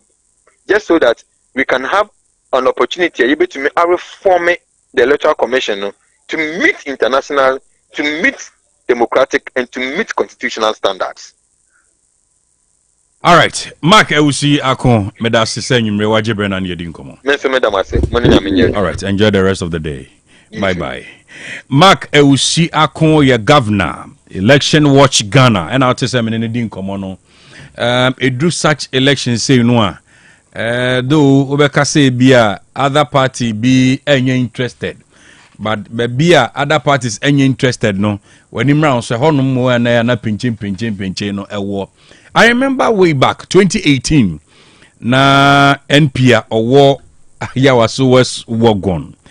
Your friend Emmanuel Chamatin Ejakon, the brother of Ura Boachi Ejakon, former minister Ninuya ana wotoy utwane ni ehwe ban ti abato komisan edin hihye gugu so a said the omoye no da na mra no se no amamra no kire ye no within a space of 60 days I was a by election no ekoso no. I remember and I can never forget that date because na me wo bi 31st January 2019 e wala by election kiki by this time na nya better no obi agani shoe obi agani bag e wo e school mu ho na nya better kra. It happened, but the empese bibisa besan esi ewo eye polling center bia ewa Blekuma North eno na yempese ebesi enti yebesre se political parties no mienu no obi an control ne mema no because o hwe said ye ni bre ekọ Blekuma North abato num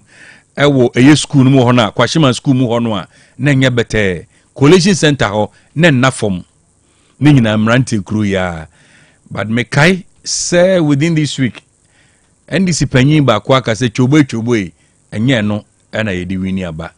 obi ama na koma mra fom na abato no so emunye din yeti bia ballot papers tom de beto abafiada no oma print as a banana chroma print because and also only 19 polling centers enra anwumre ena minya aye feedback ne say omo ye awia ne sa na so photo no pemfam so de serious numbers ni na intact into the TB abato no nyame ya dom afiada ebeba so na asumdue ena yepe shano so se enen komo ayebedi wa ha no Rafo Seusu Seraf atwangwa bieja North constituency secretary oha this man anyway Pinocchio enso wahabi Hussein Ibrahim Ashanti regional minister spokesperson oha kanza gosh mwakwaba na umpom to saying oko na so I don't think ya ho ye gosh ora na on ne kaza no so ye den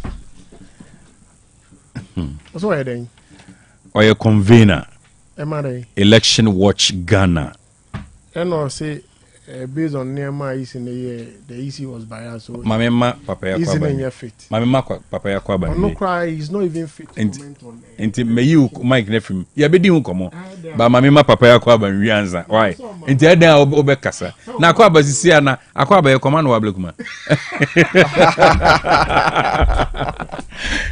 Usain cash me akwa ba cash bibia boko na mpom ti say oh tachama da bujam na moja radio fu sanidi say bibia boko de adwuma so koso kama Sunday mi unza Sunday ko hair match ni bi so waduane no udidi ansa ko de in fact on say me me boss ichemu on say me boss dey support Kotoko because me and also support us because me unsa wo ko no who post to say apem na mo de apem be bo apesi me bo apesi kra di ni fi ansa na me ko and I pim San Choku. I tell you, all no anticipate so be lose that. That's how did you answer? Until the answer. I pim na San Choku no. You can't say that was now. Yeah, we are pound. In fact, but in him say. When you grant about once a year. In fact, I am 2 days.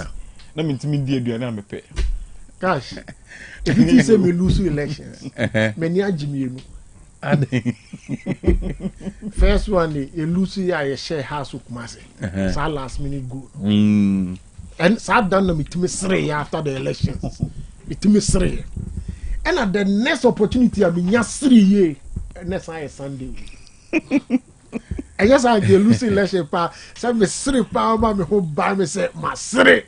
Cash. Baka unu maniji semu so mu. David, I know say ba sentiment mu. Maniji. Yin na say ba sentiment mu. Eno de ya very open. Eno de odi show. Na cash ade ba ko ne say mamembo amoko hini. Honorable. Oni Zuba. Omabaso. Adoma yeden. Trying to project the Asante brand. Oh, okay. That Asante brand is Asante Kotoko. Yeah. And how the Zuba go imagine me. Oh, he was there. Oh, and okay. Before that match, no one say publicity or awareness or creativity man. Me on social media some call team no hokra kosra o mo ni yeah. Training grounds or me bomb Paris and twaso. You see idea ba ko to be honest with you a man sentiment ni jipa a football. And especially when Kotoko wins. It's true. Person what test ya ho. Hwe ada Kotoko be lose no. Kofa sports stadium area ho.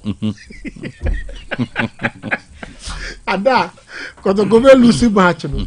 Sheda kofa sports stadium area ho. Do am kan minimum re. Minimum re.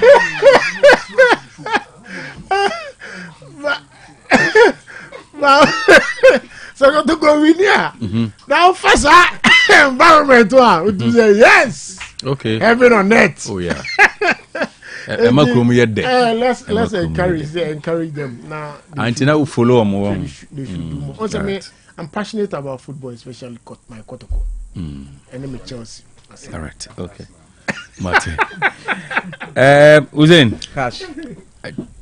Yeah, post election emun some Ablekuma North Enra MPP parliamentary candidate friends and Joffon share mu a briefio mu. Enra so me general secretary I think it was PMS press on Israel.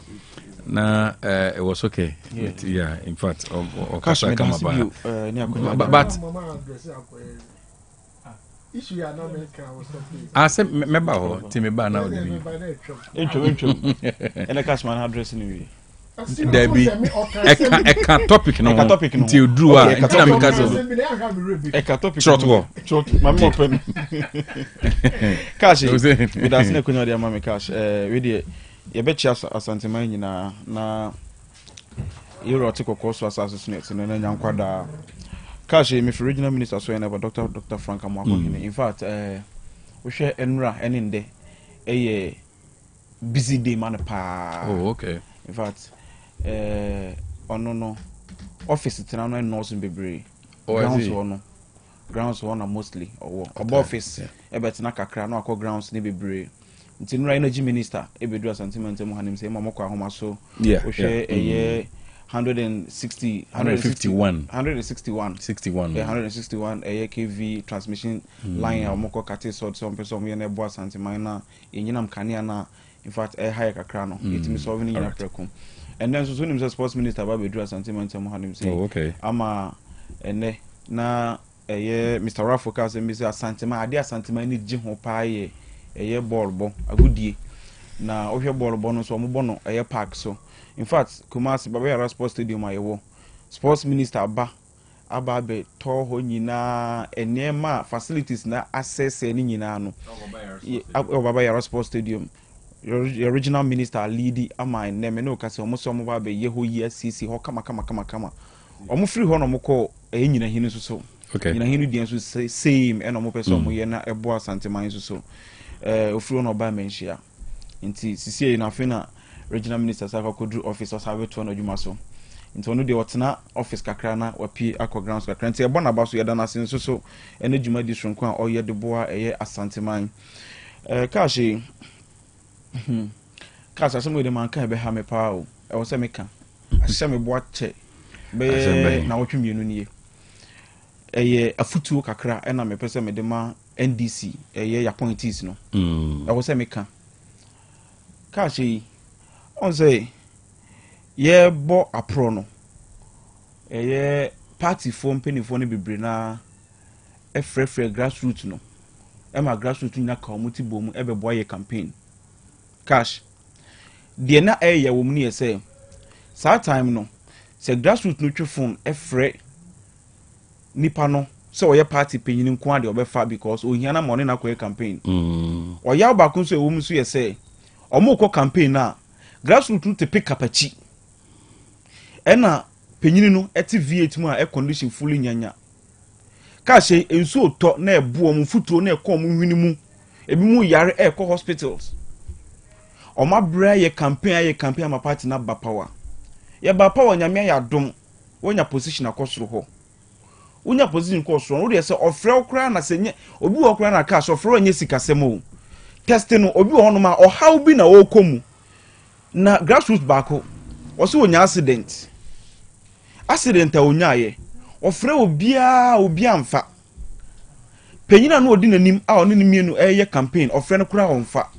Enya region ha other region by cash enya sa ene de politics yesi kuntunu hwan na chi na eba wakodu soro ho a ma grassroots no so hunye den ehia on say how be say na MPP for complaining MPP for ni bi mu yese MPP for na neglect o mo ja o mo ye hu ni say NDC elections na we ni ye no enya NDC for nkwa na ye campaign me we ni yo MPP for ni bi ebe kan NDC ho ene ye campaign me we ni ye Sanso so na NDC for ni betima akoka MPP for no bi aye campaign am awene so we CEO so we minister hunu say emre yendi nkaso ena obi ena abo ma ndo akwakodu honum ka say hwe some of the CEOs no they are doing fantastic job, some of the ministers they are doing fantastic job cash okọ lo eju tamakulu grassroots ni so mo kono the way I was say eje okura no sa na pese yehu ye mama Joyce Bauer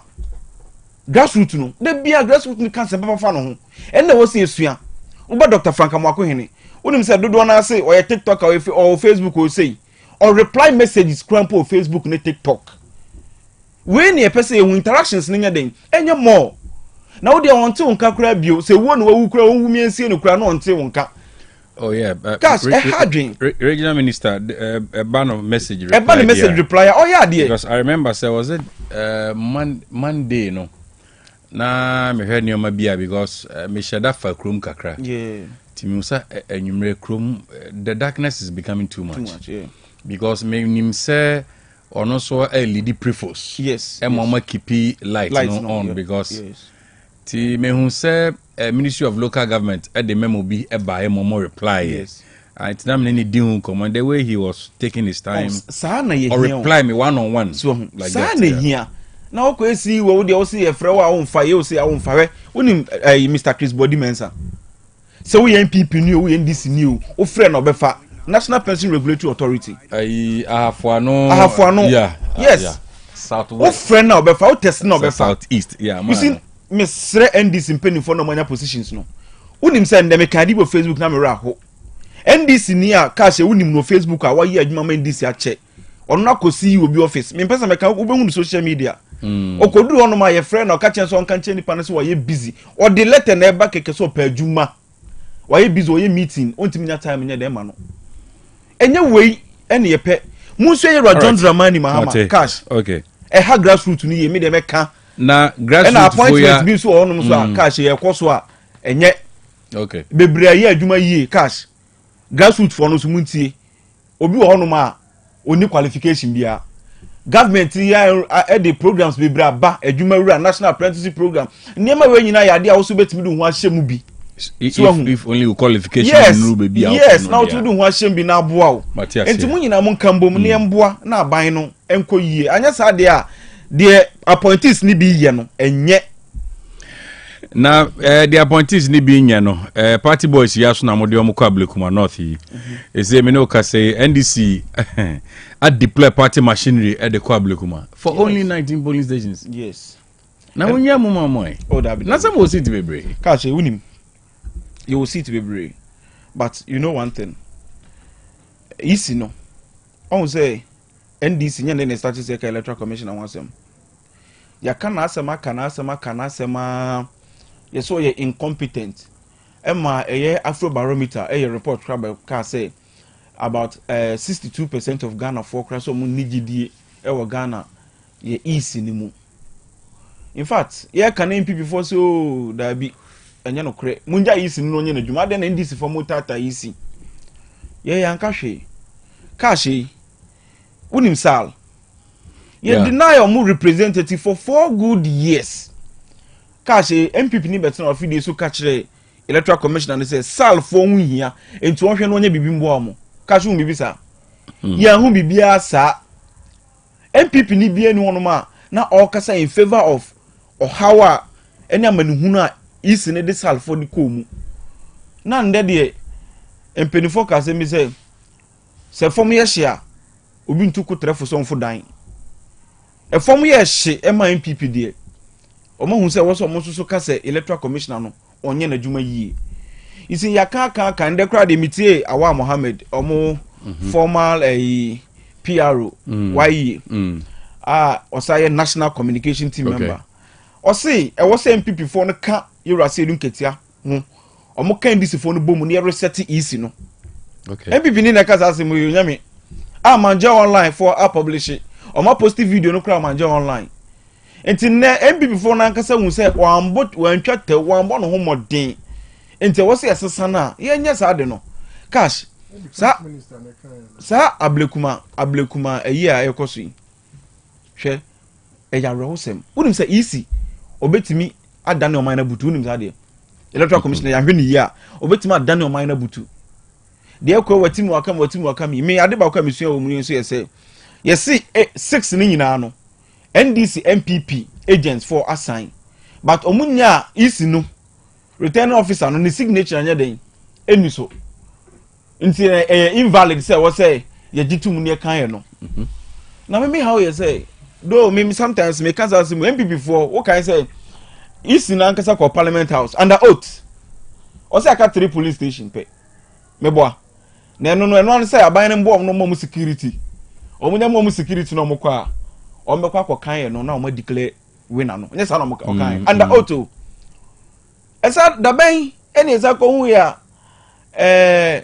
nkwanta yira yisi adeɛ sa daban nkwanta kɔ yira yisi na yisi sɛ ka sɛ ɛkɔ 19 so enti ɛno ne adeɛ a ɛwɔ mu a yɛnti ase ka sɛ de make out ase I get you yɛnti ase and oya ade ba ko a mesa problem no man people for so say do yate ase say easy no o yɛ incompetent wan born ho modern but unim say easy na letter na ode ba abontin no release na ode ba abontin no o se woni afan ni nyina ahia cash me boa o se woni MPP ahia oni ndc mpanifo ahia ɛna o se ndc mpanifo yi se de ekɔ no ka me hu ni se yeto aba no foforo aye ɛna ndc mpanifo so wo de waka yate ɛna okɔ MPP mpanifo ho ɛna okɔ MPP mpanifo no say mpanifo abatu emi hu ni se yeto no foforo a enka bɛboa ɛna MPP mpanifo no say wo de waka yate ye de ɛna bɛboa ya yenye ye nyina ye pia bonten a afina MPP for so omunya den omunti ase bio nti consensus na ye build no e wo hen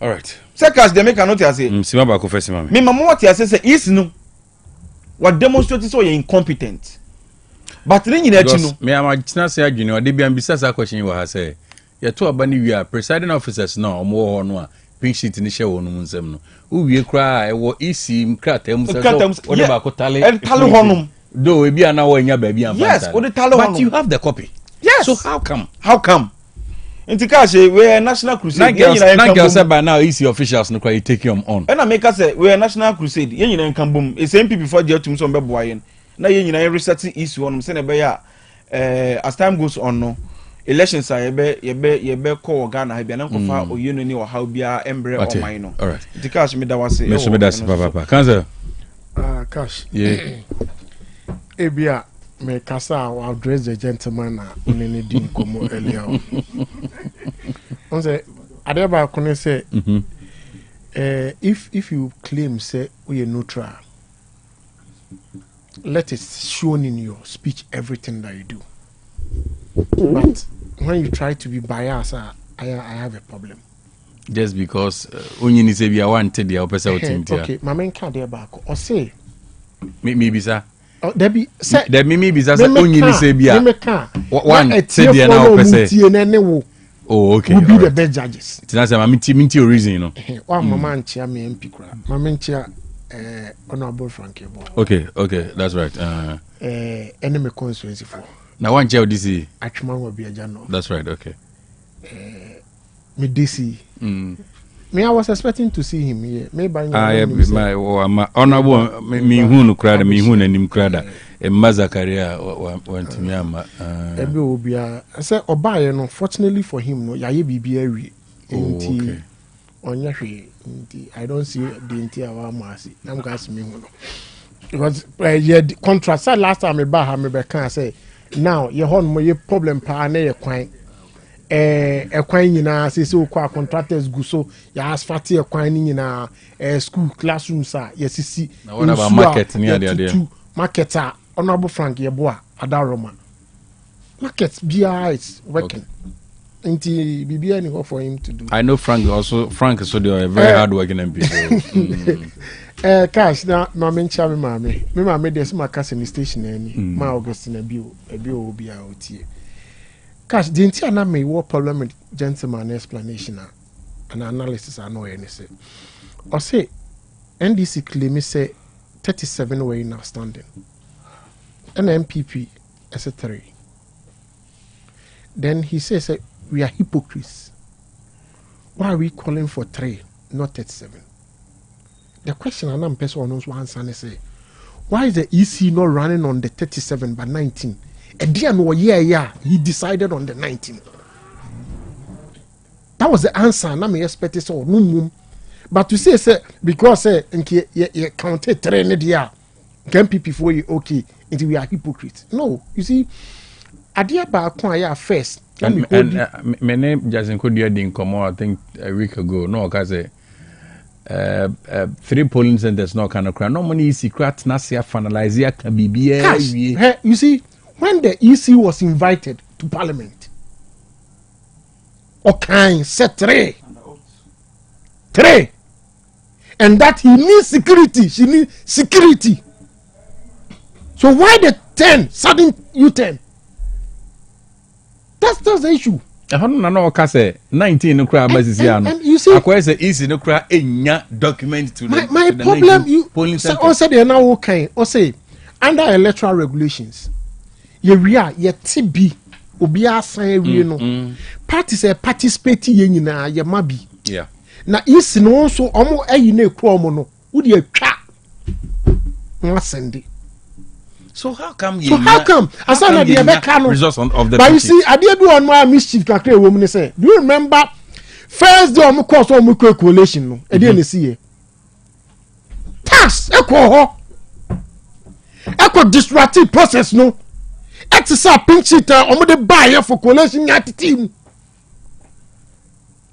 but na me dwen say isi no or backup yen backup any scan no because the any say so what you pin sheet now you run straight to your office party no my scanner it will call ya what we do is that we scan and send it to national it will pin sheet be your scan copy yeba it is up to you the easy agent no this money the agent be our scan copy okwa the year is a first you train your demand no wo je pin sheet na wo din card of phone etwa we are the now the party office okwa national party no ema constituency party will be a scanner it will scan every pin sheet near forward it to national it's MPP your pin sheet be your scan copy. Easy should have gotten a backup. You see, where is it's too ordinary. That is into any backup. Easy need backup. It's a tax buyer on that disruptive process no. Through your negligence. And into me as a contestant, me I should suffer because of your negligence. And so they're very bad. How? And you come and tell me, say, yes, I'm quiet, rerun. Based on what? And I used to choose the 19 polling stations. Based on what?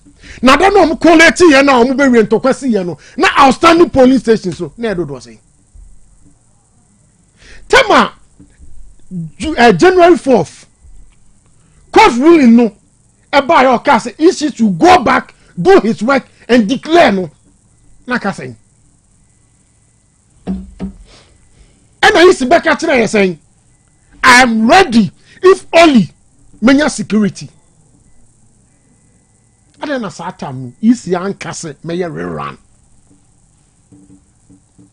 I don't know. And I used to near rerun. I banned teams on your rerun. In any case, now when we are now interview, no. Also, the laws, the regulations, and the year. The electoral commissioner is not bigger than any laws of Ghana. The electoral commissioner is established by law. And for that matter, also is susceptible to any laws of Ghana. It is a high court. Issues bordering on parliamentary activities goes to high court. Let's say high court. Sir, if you are against the ruling of the high court, you go back to an appeal. But you don't sit down. Now, who my country, you say, go court and say, go count and declare. Or say, I'll do a rerun. Are you above the laws of Ghana? That law that established you. I would also warm run. High court also, ama order. And what they also, and what they mean this so. Made the mayor rerun. And you expect the MPP. Say, you see? Edu tembi ani asheda kati eni woni e ma bi ho se sa decision we extend ya cash ye ko yanim no de betime si ni se se me so me hu say Dwabrem so your stronghold a ye quality a me so ba be same enya den ya kwa rerun say way stand there the dachi be ebesi no we should not sit quiet na ye enjoy is no ema onye di ope you go out there he's established by law. Which law? Because it's established by law, it's against any other law in Ghana? No. So he should go back to court and tell the court, these are the reasons why I cannot go and declare again, and that I should do recount. And we go and argue our case there. But to take that unilateral decision, initial work of parliament was here 3, and this is for here 37, was here near young 19. I dream by the territory. And the first now, okay, so we have security no. Not saying in Kawasan kind. Is it because now NDC is in power? So we want to do everything to favor them. Is it the case? The UC say. Is it the case? But who say easy no Is it because the State Council just came to say you are not fit for purpose, and for that matter, you sakimu you know, it yanya way fan satisfied State Council. Not fit for so fit for purpose. Is it the case? Maybe hold on. I'm only asking those questions. Matthias, yeah, but how fit for purpose in here? Even right before the election, registration of just last week. Just last week. Now when I bet to me. Just last week. When I bet to me, and what was the decision taken? What was this decision taken? Should we assume that because the national chairman of the NDC, Ebeka, said they are not fit for purpose? Are they also they are not fit for purpose? Are they any ye free ho? And unti yenya you 10-19 way. Now we are say yeah, boy Jumano now we are fit for purpose. So we are waiting on national. Say if national can say truly we are not going now, we are not going. Because me name say. Adamo be say mu hu letter answer na man say. No, who say national say mamonko. The woman she was going for an injunction, 10-day injunction. Or they call. And I caught ya kwashi. Court akwashi. Court akwashi. Ti court akwashi. What next? I General Secretary kind. We are not going to participate in this useless 19 polling station election. We are not going to participate. Inti said you also ubisa wasem no mezu mi bisa say NPP chita for doso. Se nyame adom na fiada omoto aba no na chita for so ye ba omo pie kikikiki omo akoto aba. No mo kan 19 police no mo de kan de wo no na NPP awini e. If you do the right thing, that's NPP be winning. That will serve this country better. If you do the right thing, that's NPP winning. It will serve this country better than say you could disarm my full way save you a cheap be winning. Because you see, as an American, that captain a bit mess you cash. It's possible. Some who say how you will be stronghold. Now me national the way I call bet me winning. I just go and distract whatever is happening at the collation center. Then the next thing is that yes, I'm got on for. All right, Martin. It is a yen to me and penis ne pumesi bre and now the future is staring at us. And one thing ya ne kusi anko papa mai. If today your opportunity to resolve it, let's resolve it. Now yen can't you see me say ya to aberi ye no. Now I say you need police Ghana. The rampaging, distraction. The IGP was just quiet. At the HN, there was a new IGP. And this will be a journey, say, me got 19. And the city will be a CJ. Here we are. Omaka, Etwaso. It protect your integrity today. CJ. In order. Yes, after CJ. Omoko. And you easy. And so be a dream, say, me protected 19 police stations. Be a mobi. Say they are meeting out there. Forget it. Na CJ Kura na ekwe. CJ na ekwe. Now why I see you are not fit for purpose? Mate, me that say. It is an out this 1 year. Castle, thank you. 19 maybe there. You forget it too. All right. The center cannot hold as it stands. Okay. You forget it. May that say. Abapamo Ghana's biggest online shop for quality products. Na sebe oni honum kita odi eni be wie pay on tiabusuya furniture Play Store na say App Store. And na say bomodi na download the app no. Why? And I bet you Dwabrem e wo www.abapamo.com. E simple abapa se Dwabrem na woni wonum endi dwa. Woni wonum di dwa won se omo boy ye. Ebo ne da form kra na tutumika ifo ani kire eye tafo 3 miles. Omo ne saka park no edi anim hwe. Say electronics and as appliances and ope ana ope infidie yisunu eye jade ana si yisunu dem ene chesa saso ni ade piem ni asaso a ye de anyina ma hodin fam ani nyina wa abapamo shop ni nyina bomodian fo ni kire abapamo de ohia bia no ubenye bi e wo honom na wato osi woni wonum edidwa e wa ba fintinta no so a na watua ka awio no om de bebre within 24 hours na unsa ka onioma no ba bia wo bia no om de bebre ai ten entina de bia meka se shop no stress bomodian ope shopping papa dia e ho ane abapa mo waso beso twa ne kakran kra obesom obeso twa na amunumu ho anso abapa se obesom no ane kakran e de amana otwa wi a wasan e deliver e dia bro delivery no so a e free or say 24-hour delivery. It is free for every product you buy from us. Free. Na open live band papa panswa. And one Hepa Plus live band bomodia. Jumedi bi siuna so bia uhia eye live band wase no. Bomodia na free Hepa Plus live band. Na onumbe bo agron ma kama.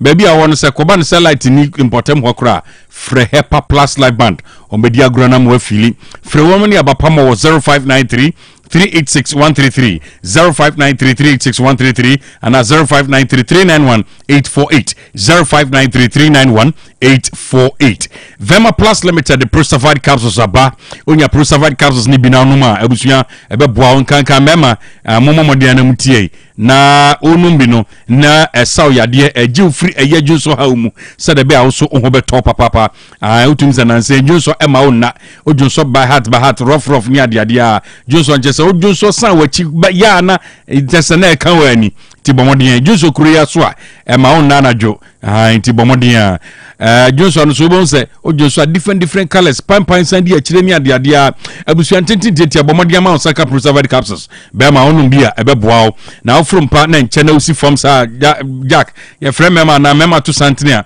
untumi nyina mu bi eyesa na say we are join fan club bia ye frɛ onu adabrijo no enye nkwaba no enso form say no a eya na etete opa it is a new man to me kensie ni yemfa ma o fro sa mpa no so abon sa na okotoje gra na wasi form tentem eyesa emwa e ba no say na me kan for X drive capsules e dia ma X drive capsules bema numbi na nkwaba no chese be pagya ni mu so obetumi agina onsa nyankopon ma ye 9 miensa de toso miensa ne henikam e obret bomodi asore ne edi agrupa maso nsam ni ade a ti ukopie so na zanioma nko ye mawa Jack bomodi na pe drive capsules ni binanom little capsules so ba ne senka moni gina wanum ekura tomnim amama ya aye ma e oni paduanim amama ni ye odi ni paduani hia aye wo se bo ni paduanima ni ye adwuma na bi wo so a utum sa ba bruso ma utum se we over abruso emwani padua no eba ne se no a e wo se unya little capsules ni bi na onum little capsules na etumi ama na brase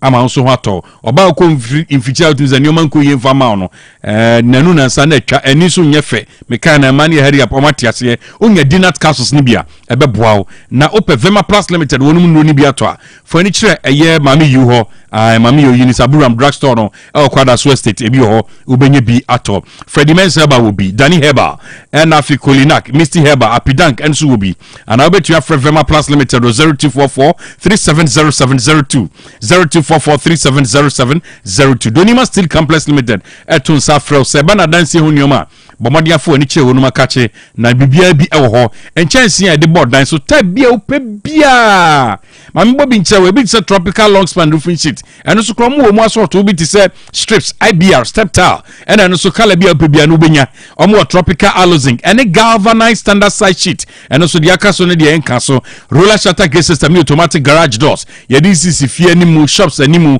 warehouse any other purposes bomodia eye honumada na ndado papa capital fo di adwuma ema wonum ho tom tropical nails a carpenter for na tundi carpenter's choice no na se de carpenter for pen no efiri nkumam ko na kesiem ni nyina bi ewo ho binding wire ne iron rods nyina no Donima Steel Complex Limited and a papa no ankasa wo na mum se usia Boss Paper Product Limited a se Donima sister company no onum no mo ye Boss Paper Toilet Tissues Boss Paper Toilet Tissues and so onum extra soft and extra strong kama ebo ama papa bosumi ne so say no mani na say no a se be nkofo ngwase ma no eno a eye Boss Paper Toilet Tissues no eye kama esan say tumi no mpa me kan na mani hurry up o matiase ni o ma no so afusa fofula afusa utu no watua ana utua no watu ni nyina ko watutumi kai head office no Asaf Wife Junction Bengana Revenue Authority odu tamale so Canville Benkende Junction no ena nkran so Kantamanto GCB Bank tachiman so do wani kire ho a wanchi kwan so kantan na ne ya dombo achifie no still Donima ho Donima Steel Complex Limited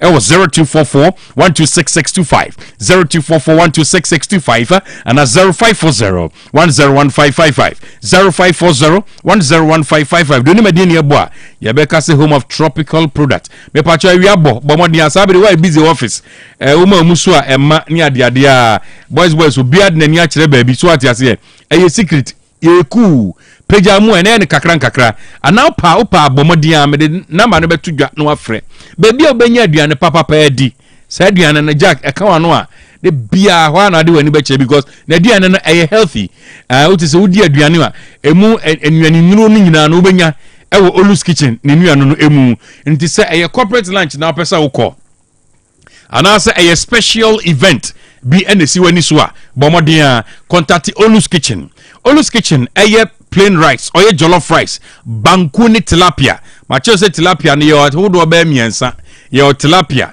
yo talapia ene yo tulapia na nati konam ne se befu eseni mfimu de no bomode o ma saka tulapia ni bia eno kura nkwa untumi ni I had be she fridge mu awasa wo me the next day cause tilapia no Jack fantifo se oyebodai nti bomodea na fa woni kire Olus Kitchen na kope wonu aduane bi na di na catfish ewo ho noodles enso catfish kama pa noodles enso hobi nti se dwumadie no say ya ayefro say ya engagement birthday party bedi to anase bomodea samodoso anamundoso bia mo ye be 300 400 500 100,000 fani na afakodan Olus Kitchen obedi afili star bi why baby obi opese Olus esan deliver ma wonso a obetumi ni Olus edin komo Olus aso ase ha ya obaezi aso dan no ntibomode afre o frɛ no a o wa adwumam sabre why busy untumi nko Olus wo frɛ no omde aduane bebrɛw frɛ no 0244 701675 0244 701675 and 0595999227 0595999227 bomodia na to perfect six woman no Emma Mofrano no ntumi kenkan perfect series woman de bia me catch us Mofrano to ma wonum kenkan a omo konkan power brabom na de bia asem we minya kanda omom che obisi nanse ha no me si kokohwe omom sua perfect series books no omada omunim de omachre na a free social studies omochroye uhwe book na tum say yes we any booker e was say enkwada no bi enya no tumi kenkan konkan say ntia anything na Ghana Education Service agiatum naka enso approve books no nti approve books nti fitness run kosi JHS books no ebo amofra no papa omudu exam hall say a omtwem data ni ma no mosre data bi fi so bi omkura bibi o training omahua book no English language book ewo ho omo award our people history of Ghana RME computing creative arts Afri science and maths oko preschool no so a next run ekosi KG2 numeracy language and literacy award our people creative arts phonics computing coloring any writing for preschool JHS books so omo combine omo single omo science supply past examination questions eho ena nkomo no past examination questions it is obo friend no e mock exam terminal exam and as a midterm exams are fall on perfect series one books no ebi say utie me upebi etu akogu bookshop ho upebi etu akogu school no ma for any chair ye putoja e Kumasi ha omo ben station no for any chair putoja e Kumasi ha omo ben station odun kran so a e dansoman first stop on sabe kom na say Zodiac ase ho on sabe ka wonum e ho na obetumi so afre perfect series books for 0243 299938 0243 299938 and 0540 755 0540 755 na wetumi any wonum edin komo na mom kai say owura any leading bookshop obehwe animu ni akire say eye perfect series onum books no bia me pa nkoto book fufuru bia to perfect series books no e ma mafra no tumi kenkan konkan na mafra no dache ewo enwoma no emu ti bomode atobi ma wonum na onum entumi kenkan na behye wankasa ni manyam ohun se wo bre no aso aba mame na me hombra me ba ye ba kodi eye economy no any eye steady city stability no ye ba kodi ho enkomo because IMF edin komo bi aba betudwa na omo de won e bi aba betudwa se abanya kafro say dollar no e mu an no age kakra o no apompe agum ni nyina se city no ahode ne betumi apagya no yakoye artificial ehun komo ho me kwaba na ye di sa enkomo no me ba sisi a right on OTEC 102.9 me ba OTEC 102.9 FM, the pride of Ashanti. Hey, Opani, Mashusha Wache, Sir Perfect Series Books here. Oh, my Mikoto be mamma mano. Oh, Jajai, Abua Wamo say what to make in kind kama. What cabrofo. Wow. Nankunta walk ready. A Jajai. Wonderful. Miss Ghana for GIJ Perfect Series. At tomorrow, dear. Jai, no dear name D4 and a chair woman Pia. Our crutch, nursery, any KG, books BAB, and our science, creative arts, maths, RME, history, coloring, computing, OWAP, Nina, a free basic 1, equally basic 6, English, a free basic 1, equally junior high school, near Banner combined store, or Nina B, English, nom, and maths, nom, me say, books to be anywhere, perfect series, any B, na GS, any NACA, and some were prover, into a batter Pian Kotobi Maneba. Hey, and not so way, dear, so could be crab to me, I could chew, I could tongue, how many students who now, and look, dear, what table one say, she almost has a mock exams, terminal exams, and a midterm exams at the master school. A here one more at to phone call put to a station and crying down so mine. First stop, and your mama by beer, your tonto books beer for 0243 2999 38 and a 0540 755 465. Perfect series. Your worst future is secured. Order 4. Mami Misa was sembio. The Baina Ope Bresse. Ukoisho nipadua mu sede unipadua na kwa na ho density obrabo osa cholesterol anasa de dudu ewo mu o blood group o genotype so ye AA AS ana SC Sabre may comfort by Grace Medical Center the amount say enhwemu bia bramye nchen ma ye nhwema ka cry de kwa de bampo brano ye de coffee tem kwese bibia de ye na ye nipadua ye de ne kode ne ba bomotia se obehwehwemu ententem na bibi siewu a ye hu ne ntem ne timi aso no by Grace Medical Center ewo Kumasi Breman DVL ne nchen pe ose kwadwe area wa bibia ni amienkasa 0244 97 68 05 bio 0244 97 68 05. Se unya fapim papa wo ngumasiam a wabrabo na ekoyie ma osa eno ti da bia me kase sukuu na obekọ ne de hu hia hu se obekọ sukuu papa ubewi obenya adwuma ahwo no ena chesa mpa wako sukuu papa eno nti na me kanfo DHI College of Health and Education ediamao ane a DHI College of Health and Education bra sukuu papa ne amount tie ewo early childhood education affiliated University of Education Winneba sounds ne amount tie ewo diploma in education mu ema wona opeso okyerade na qualification a degree and HND holders in kwa kaisa we no afeba ko pepe no wie your regular and your evening classes kaisa certificate we University of Education Winneba and a demand ne Mompon campus and a kabom enya no kwa ye mantete pa our certificate in sign language and also twemu e be mantete our medicine counter assistant me MCA na fe opeso be top up on our dispensary technician 2 and 3 so a and also ye be mantete wo mu papa bi we DHI College of Health Health and Education Echikwan Ewo Kumasi Patasi Yeben Dr. KJC Sunyane Sahi Debiso Ene Kadezo Sono Ye Prodjuma Dikadika Ho from 0244 213 187 0244 213 187. Kanina na ni etukwan ekopa manfo ebe install CCTV camera and solar panels ade mayen nenso ne die BOM Ventures Adarumenti Kumasia ye ni dadwene na ne nsa no adwuma efese enam na adwuma panti enyumakuo ankrankra ene suapo ahodo ana wo install CCTV cameras and solar energy ade mom no ye wie abasobode anko an wagye ebe no solar panels inverters gel batteries controllers solar street lights solar fridges CCTV cameras and cables ahodo nyina ubenya bi eho sa wo pebie tu aton anasa wo de kwaye adwuma enya hawkra ehwa na papa ni guo BOM Ventures ne nyuma panti dodo na abane mane se awiaba wana mawia so benya nkanea ama wadwuma mu ufie anasa suapon bia mu abuakwa edan na GN Bank ewo mu na first floor freno ewo 0559 500 550 0559 500 550 BOM Ventures. Let us work on behalf of you. Generate your own power.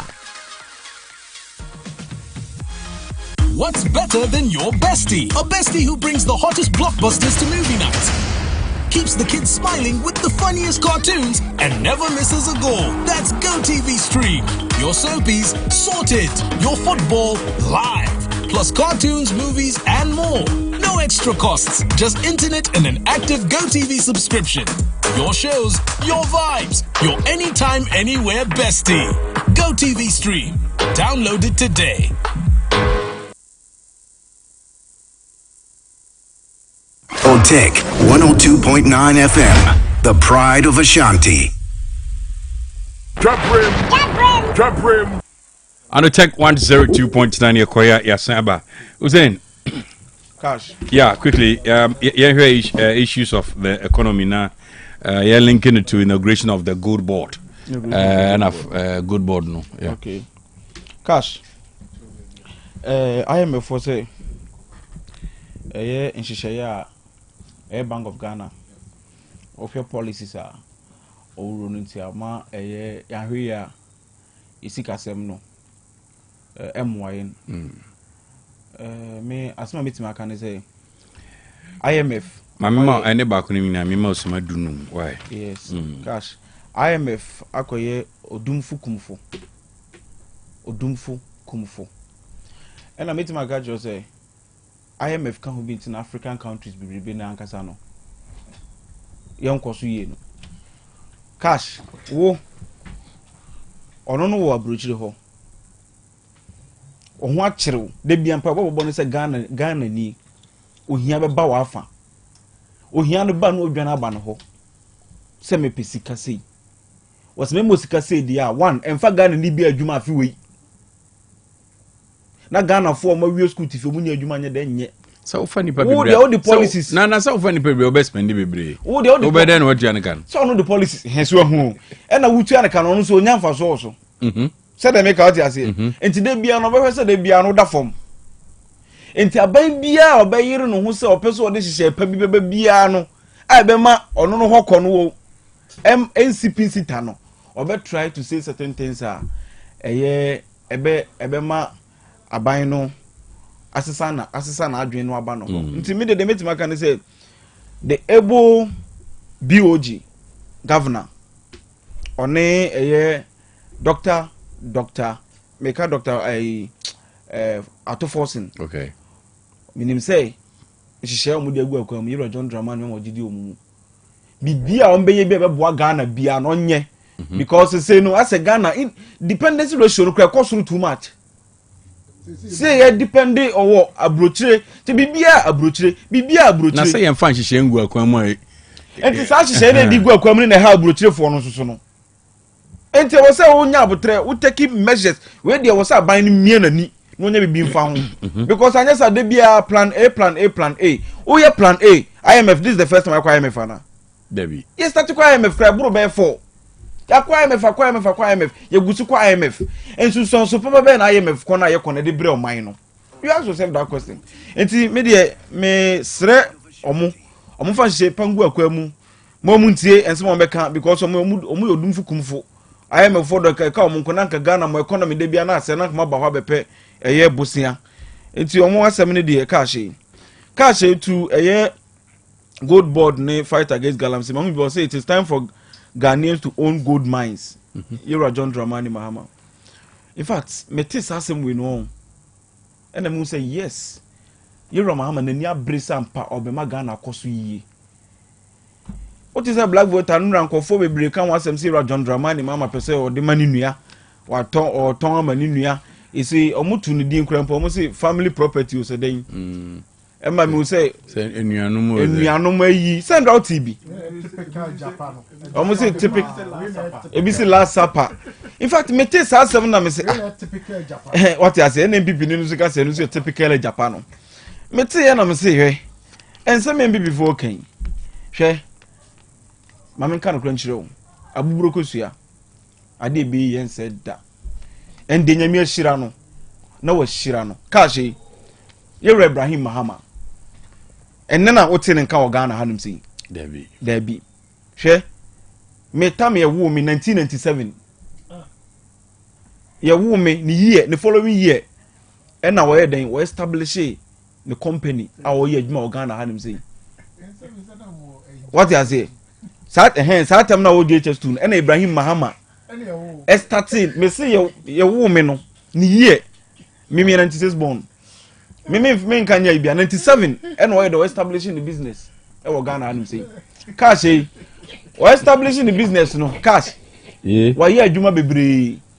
O sere no hu say NDC dom mabu no because babu na me to way. No so they make anti enti say your boy NDC abaso say obia even after no 28 years na NDC no man platform we na bia what hu say bia usua fine you Ibrahim Mahama set up no company why here adwuma ma Ghana hanim say hu say why here adwuma bo man ni yie me ne wo kase kashi wo be dey say anytime Ibrahim Mahama best start say all year adwuma aboa Ghana bia no na MPP sorry tia no especially say you're John Dramani Mahama and a president.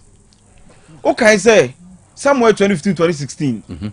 Okay, a company a box site a buying who say Oba Ghana had him say ya company what bill onim de obet me mine a box site e Ghana had him say Ibrahim Mahama company. Estin Cubic. Ena ye no omone no call abine no call contract. And I buy the man. And on starting so quite be a friend of prospecting near MPP forecast say Yera Mahama tongue in a box site. Eddie Ama Ninuya Ibrahim Mahama. To the extent so Mumanko folk was sending feed the free honum. So Muntia say a man in your day. And ye Juma or honum. Cash. 1 year Juma or honum. MPP folk of China fool. But I'm the cockot. I'm going for China fool. Me my preambles be okay all right enya China phone mo kofa say omumbrambe ye ehwadwuma Ghana ni mo se da or capacity so betima ye mo se da mo kofa China phone so mo se Sino Hydro so kan 2 billion China ni mfa 2 billion ma wo Ghana ni nne na gidi wo gidi wi a 15 years on fan 2 agudie na wo di 1 year akora ka say 2 agudie $2 billion ni wunya cash when na was Saudi who say MPP aban difference near dem wo mu Ghana need the obe oni no watu amana boa Ghana for na benya adwuma ye nyina bebo economy no mu se da mo ko fa Chinese na mo de buy Sino Hydro na mo de ma no nyame ya adom wo famu kama eyire no ho ayi adwuma boa Ghana me ne o ka say Ibrahim Mahama or companies be 5 or engineers and planners or engineers and planners construction or MBA a friends a company or honum or a Jata Cement in our ye meboa asotware farms or no kwanko for our employ more Ghana high be MPP for ni NDC for over 4,500 and na Ghana for no for majuma Mahama de bia me kase sama no national asset national asset na sa nipa wei Nyankopon ya dom somewhere 1992 ena aban ede eye contract oma eye company bi a na friend Azuma ɛyɛ Azuma Resource Ghana Limited ɔman lease ɛwɔ yɛ Upper East o baby yɛde lease ni maa no in fact ɛkɔya bedru ɛyɛ 2022 na wɔn timi nya any proper exploration biara to the extent of 2022 kura no na ɔde GRA for mineral commission for eka GRA for ka to a tune of $5 million onyantua GRA for so tata no ɛna shareholders no somewhere 2023 satam na nya mpipa ban na wo so ɛna shareholders no ko hu Yewra Ibrahim ama say onko ani obi a Ghana ha wo gidi o mu say obetimi aboa yen enti e pese ye ton ye sell out edimau ɛna so okay waka amate enkofo ekoba ya o mu say selling out $100 $100 million ɛna mo ton ɛna Yewra Ibrahim ama say $100 million waka amate omko fa nkofo ma cash yi ombe evaluation eye hu ne ma hu say even $100 million na eden sika emboa na less than $80 million but on the risk no so on the no problem take risk no e no take risk no e no ye den ojitu mu say ampa $100 million no meto e na moti ase de ma no say sika na mi tua de ama mo no met this basis can in two phases. First one med be mamo somewhere June 2024 that's $50 million. Na June 2026 with $50 million na eden asoso de amamo e no moti ase na when through email e no mo dani date ni call December 2024 so December 2024 no e na Yewra Ibrahim Mahama omu meet obligation no etimi to as $50 million no e de mawo let is aka $50 million na when na somewhere 2024 what's the gold price e kosoro enti sika na oka say Ibrahim Mahama ntua no oni ade no $100 million no uso otum de akọ $300 million cash asimu etosumu to the extent that him say before that crampo no GRA for a court high court a appeal court ye di hu juma nyina hu say Ibrahim Mahama asema okay ekrojen na company wambe tweteu wambe boa Ghana even was at the GRA for ka na ne ye Ibrahim Mahama asomu ama ye eko fence I think say for crime $100 million bi say on fan shame yes so on fan shame na emboa na enkoso yi a embi before muni ya Yewra Mahama the company amani nua Yewra Mahama aboa mani nua ajapade family ade hwe Yewra Ibrahim Mahama me kasa asemi wa kire MPP for hwe ope Ghana hanim say mine ye kasa mine na nkasa unim say Hard Rock were the leading miner in Ghana sisi amenu Hard Rock mines okohwe this Goldfields Goldfields or ye Hard Rock mine honum what I say or say this for na Germano time on no status or ye adwuma ho nyende even kra wouldn't say if be say dawa krowe mu friend say takwa daman aboso wasa nyina ono na ye say adwuma no ho yes enti mi bisa o say enye Yewra Ibrahim Mahama kika companies omo Ghana ha omo that capacity how metima yes omo say Ghana ma oh ye Ghana ni this is the first time hwe Andrew na Sanjo na ekasa na mitie ye obo girl bi din also no South Africa or ye mine South Africa for buana or oni ayi no okohwe mpuntuo ne nkoso a akoso South Africa enya easy na ndanyame ya adon na yenya Ghanaian businessman wo eye capacity no to work na wafa kwampa so legitimate way anya no concession no oye na dwuma MPP for muni ya ne brother na say ni nua say de emi ya so say Ghana for no mu ya dwuma no Yewra Ibrahim Mahama no ofa obi adwuma o mbisa say wo ye NDC ni o mbisa say wo ye MPP ni etimi sre MPP aban say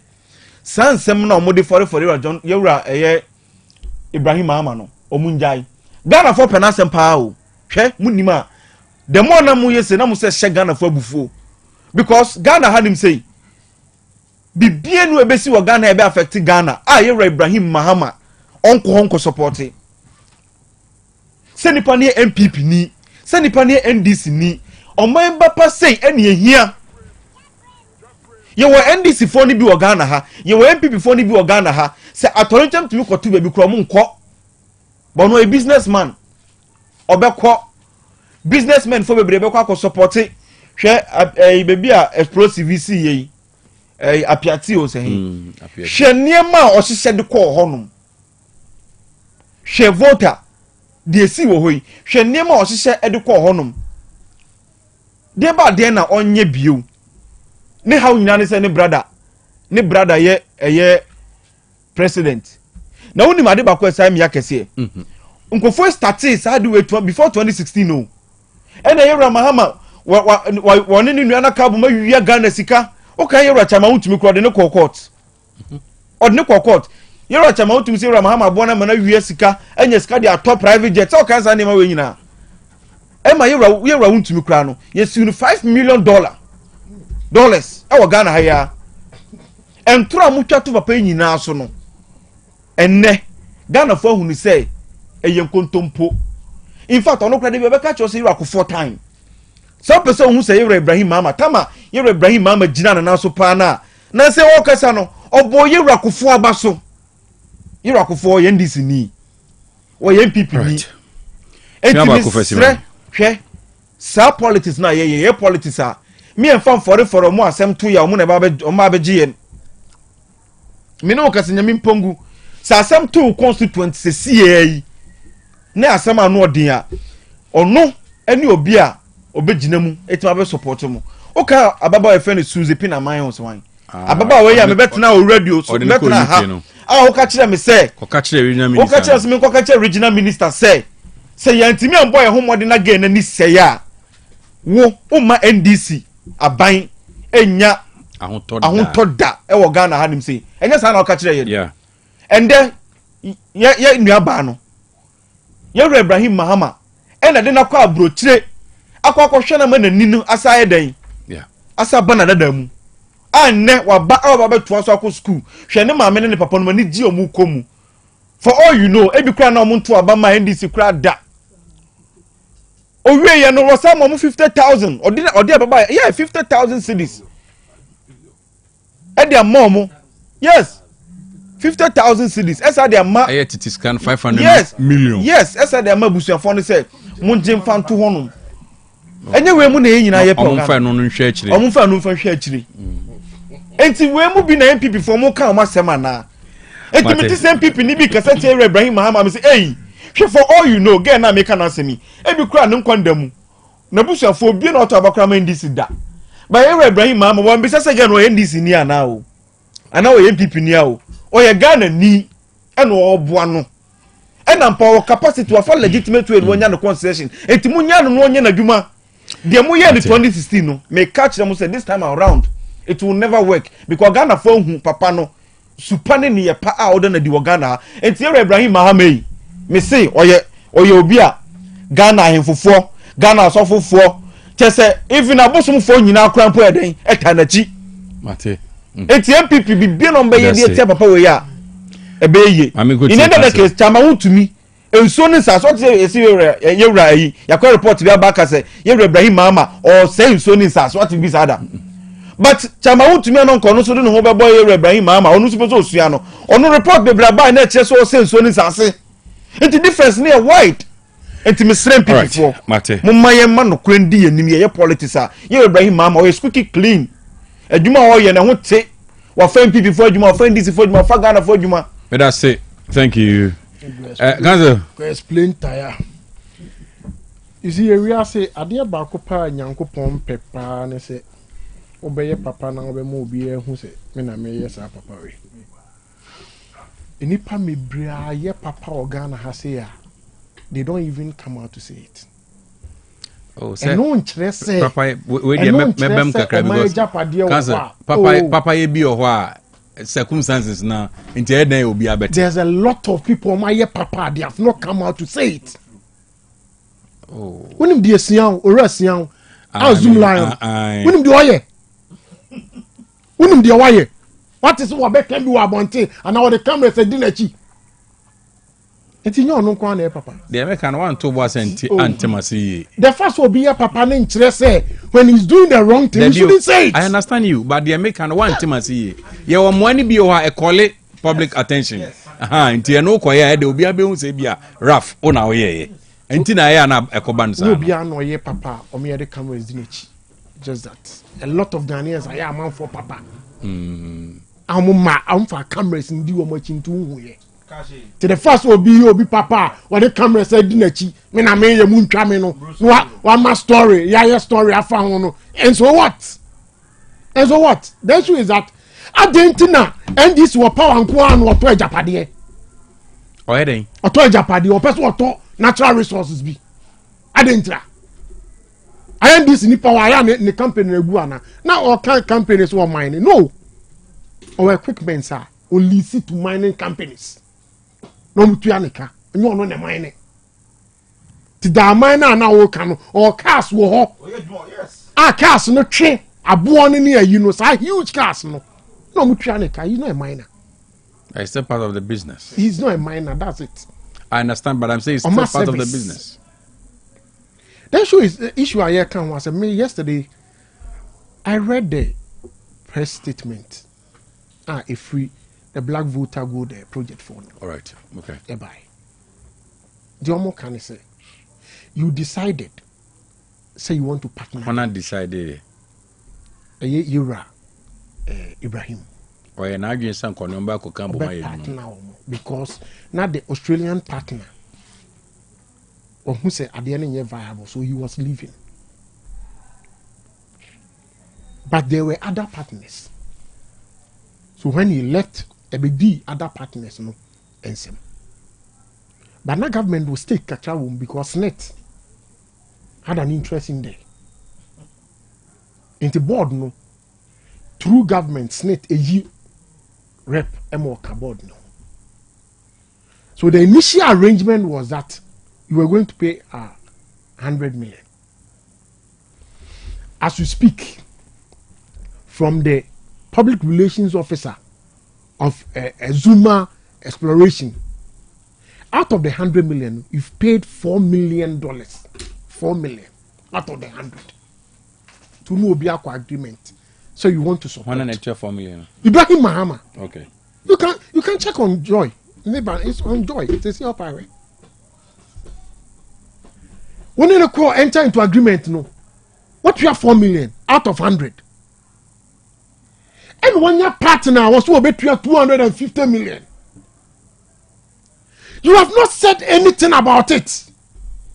NMDC by idea was it me no kind, you've not paid it, me no kind, mafa. I'm president. I'm entering into a negotiation with ECOWAS Bank to give me $100 million. Oh, okay. So the first $100 million now can they win? How much out of the $100 million have you paid? Is it because you are a president? And the finance minister, I be chairman of the ECOWAS Bank, board of directors, no. And I'm the finance minister, I be chairman. Now and because NDC no power, it reps too. A company no. John Mama and I appoint to Omuko Eninti. You go and meet those two people.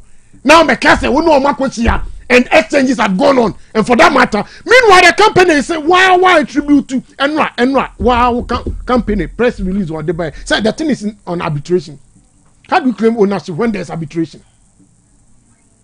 How do you claim ownership when there's arbitration? Arbitration Omakewi. So if you come public and make an announcement, remember as it stands now, most and Kratabia. Kratano, publishing Kratano. On publishing. Meanwhile, the guy says more arbitration on one company. And if you read, and if one also the release be by ECOWAS Bank for no, it's there. That the thing is arbitration, and negotiation is ongoing to get them 100 million. So the first 100 million now on any kind, the company is saying that you paid 4 million. Now no be aqua terms 100 million. No amount 4 million. What percentage does it constitute to own the company? Then you come out and publish it. Say you own the company. Now me busam. Is it because your brother is the president? And for that matter, he appoints 2 members to the board of the company. And you can go and sit with the 2 people. Are they 100 million? What you have 4 million for the past 2 years? And now other president in the Eodia. Other say we're philanthropists in Tiamanenfa. Sanya do my Japanese. Sana before NDC has existed for are they 100 million? What you have 4 million? What's the media? So say 100 million what you have for? What dia? Saka 96. You claim ownership. That doesn't mean say for 2 years no. Maybe doesn't mean say for no what you na and go dwebim. What's the word idea no arbitration? That thing is at arbitration. I didn't know arbitration. If there's understanding between them, no arbitration akwa. If there's real understanding between them, say problem be the earlier negotiation no one. Why would they go for arbitration? And the cash question I'm on for Busani say, Adena just said John Mahama, ebe president, one what with natural resources are person auto. You you see, as soon as NDC bar power, say president a two kwebia. No, I didn't know plane a tuno. I want a man for us you busa questions. Say, hey, Adie, mummy, when you. Now said the all call all bow didn't know plane or didn't know plane. A back a crano and a demono. So you're a philanthropist, we a businessman. Eh, where so you were Juma for the new way and you were Juma. President Kasa is about time we a Ghanaian own and mining because you know mining for a year 20. Na chama to me or a Russian yana onya Ghana ni biom. Ade onya Ghana ni biom. To anu de nya ni nuen to onya Ghana ni. I say sorry. Onya Ghana ni biom. E ti say sorry ana. I say sorry. Ni nua beto de. It's about time Ghanaian own because ni nua na beto. The number of businesses and this for a buy amount for a Lucy. Oh, 6 months here. Perfect example. Zoom Lion. The contract are not only local government where is saying. As you speak, as he saying. No only why ye as he saying. And the Kofi Japan crab out because why ye as he saying. Mateo says so much. Kofi Japan crab out because no kwano akase contract o muntwam dada. No twam. Just in code you also akase contract o muntwam. And I want to twam. Zaba we buy no abetwam. I so because NDC buy na we lose me so no to me form Zaba. Why you twam? Why time in your twam? Anya basentari atam ya no twam. Na basentari me na me appoint. Me ba hold on. Me na me appoint. Say ubetwa diem. Ubetwa omo deal nim and our contract na so. Kofi Japan so renew contract grants no go. He did not renew the contract for Zoom. At which time he declares here. Kofi buy Ben declares here twam. Ralph, asama okay. Ababa declares here twam. So declares we twam no problem. Hey, but the time was I'm not going to renew the contract. But Kofi Japan so can renew and zan work. Because he was an Kofi Japan. I'm not aware of. I know of Bazintari who says he's not going to renew. Kofi Japan and you I'm not aware of it. And you and I make catch that one. Kofi Japan. Kofi Japan no moton. Osi contract no. Ono person twam. Ghana ni only mining firm there. And you give back. If there be a Mikasa same way, Toyota Ghana, and not Toyota. It got to a time they recall cars because of defects. And it was about the brake system. Yeah. Okay. The way a Toyota buy actually, it is will be here mining. Almost signed the 2 year of a year model. Somewhere we use a year model in a piano. Front brake calipers no problem. Into Fabra Gamont. Yes. And it will be a start businessman. I started was say, I want to get to that level. No, I started business. Let's all person Ghana ni only your friend is saying a mining company. I don't know the wash us there no umbuano. I know dear what I need him. Now when we are called me or being sergeant the what's it's about time I was a Ghana for so then do say Mahama Bankwa and Yura. Mahama Ninuya or decided to better Ghana Japadi. That's the question Ghanaians are asking. And now on IMF, you see when it suits you, you talk about IMF and use their figures and praise them. But when you think it's going against you, and you come and tell me, say, IMF, or mind the book. Hey, Master, it's a simple economics. Simple economics. You see, at the end, they determine the first. And yet the supply and the demand of a country. The amount forest, when there's more demand than the supply. And a Bank of Ghana or a regulator. It won the boy, no assessor in say papa said ye beya. You bet my back at a equilibrium I want to be. Now wabe player. You play our bear and say, oh, a quiet uncle or fast ye been say. A do time be now at the end of doors was system maybe an uncle bet talk a crack. Oh, okay. A short here, then called the biaba. But now, dear, hey, what big jinema or bobo ni be ankasa. Now they win the effect of it. Bank of Ghana will tell you the interbank rate. Okay. I mean, no, say a cash, me busa was say dollar is saying you give me a rate. But the truth is that if I have CD and I want to go and get it, me nya dollar no. Me nya. And sir, artificial. Me can say something last week because on the show, a businessman be the message bar say, nya dollar no be ento. Then it was even attributed, say even within the Bank of Ghana, the dollar no, it's not there. But last week, and a deputy secretary, regional secretary for the NDC, by also as at last week Monday, what to be or bank be the now we are businessman. Now there's a limitation. And say quantity. The limitation. Bank ain't me more than $10,000. Currently. Into young businessmen, they would do say me here more than 10,000. So they go to the black market. Jalabia. Into Obana be down you say at the end 10. Now oko Jalabia honomu ekunyano 14. Who are you deceiving? And no can any man near my boon to me from said and say. Because dear you can't edit that you know. And yes, sanity. And at the air can I say Ghana bit me drusa brena ye per se bia a cedi to $1 near 8 cities, 9 cities. Aye, genuine. It was a supply no emit demand. But sad dear way sabre the Bank of Ghana aye no. Sir, temporal and ad hoc. You can't continue doing this.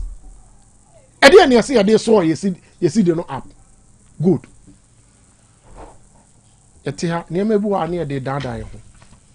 Nobody. So you see currently stability in the artificial, very artificial.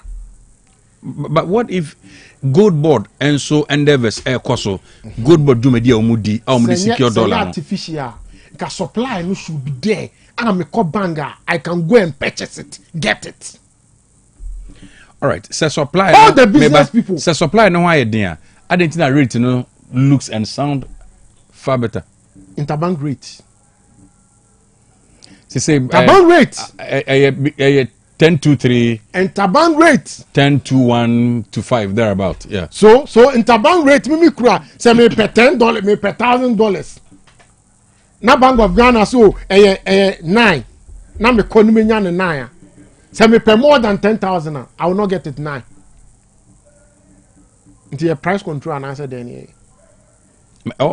Me to some extent because say be flow there at the other internet any available our banks na reduce your forex say any jalabia market say even say yes down I get you say yes down say at the end available now pumping more eco banks now nobody will go to the jalabia so jalabia will reduce it sure the first jalabia at the end was it's not available and that's artificial nature. And you can say, me and Dada, young sustainable measures. What's the Bank of Ghana down? World Bank down. It's not sustainable. We are fighting illegal mining. And nobody, and a bit my catch me say, and Yagalam say, and I'm here and you go to me. Nti si stopping ampa. Say the enya no kura nya sustaining.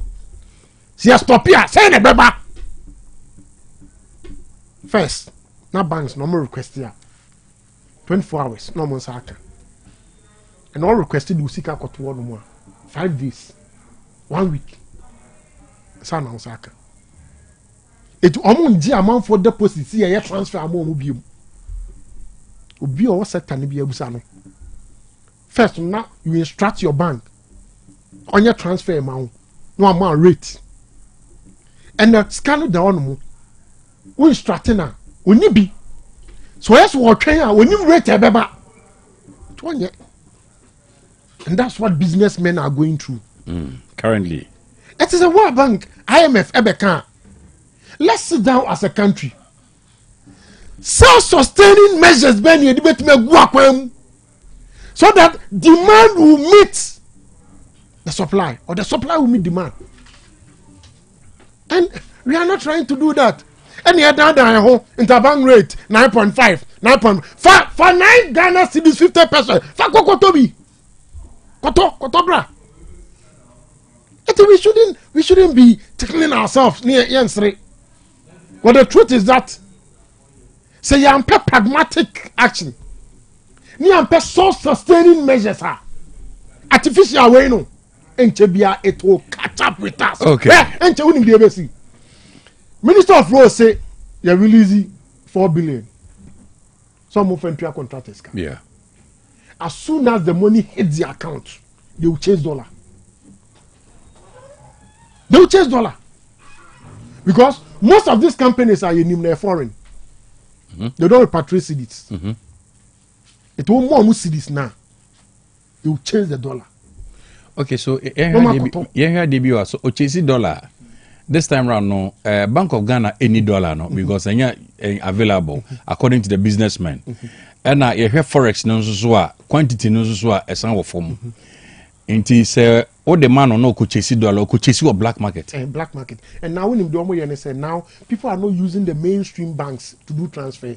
They use borders to do transfer. Why? Now bank now also the man 9.2. Okwa Bochia 11. No the Aba bank. One card the bank. Okay. It is a war there, in abundance there.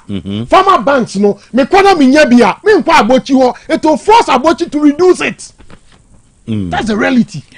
But sir artificial measure way say the be kase dollar na gina no enchebia it will catch up with us.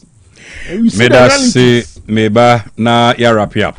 Latus Enterprise na me kan for ama wo no Latus Enterprise unim so de wani kire ho Latus die usi dan ni wie na de wani kire Latus a Jack e ho be ye fe na adam iru a wo hwe do business ni bi bautum say yes ama fortan yo ma so ti wo bomodian de wani kire Latus a wo be Philista bia bi unim say yes your do business ni o do business ai e bi onsi kakra bi ni nyina ne do business papa wo beto for wani kire Latus Enterprise na ko fili gbenze if you know anya kama ne no man so ay modern quality and affordable or PVC pipes or bend any fittings or Turkish doors or paint chandelier light or wall lights ne de keka ho electrical cables or kitchen sink ne taps tiles WCs ene de keka ho normal bath boot or pumping machine e ba se usiesie adwaye dia ensan Latus Enterprise ho Latus our telephone shower set ho or complete shower or bath taps jacuzzi basin shower glass or corner bath with panels or toilet roll holder any the akeka onyina or mirror papa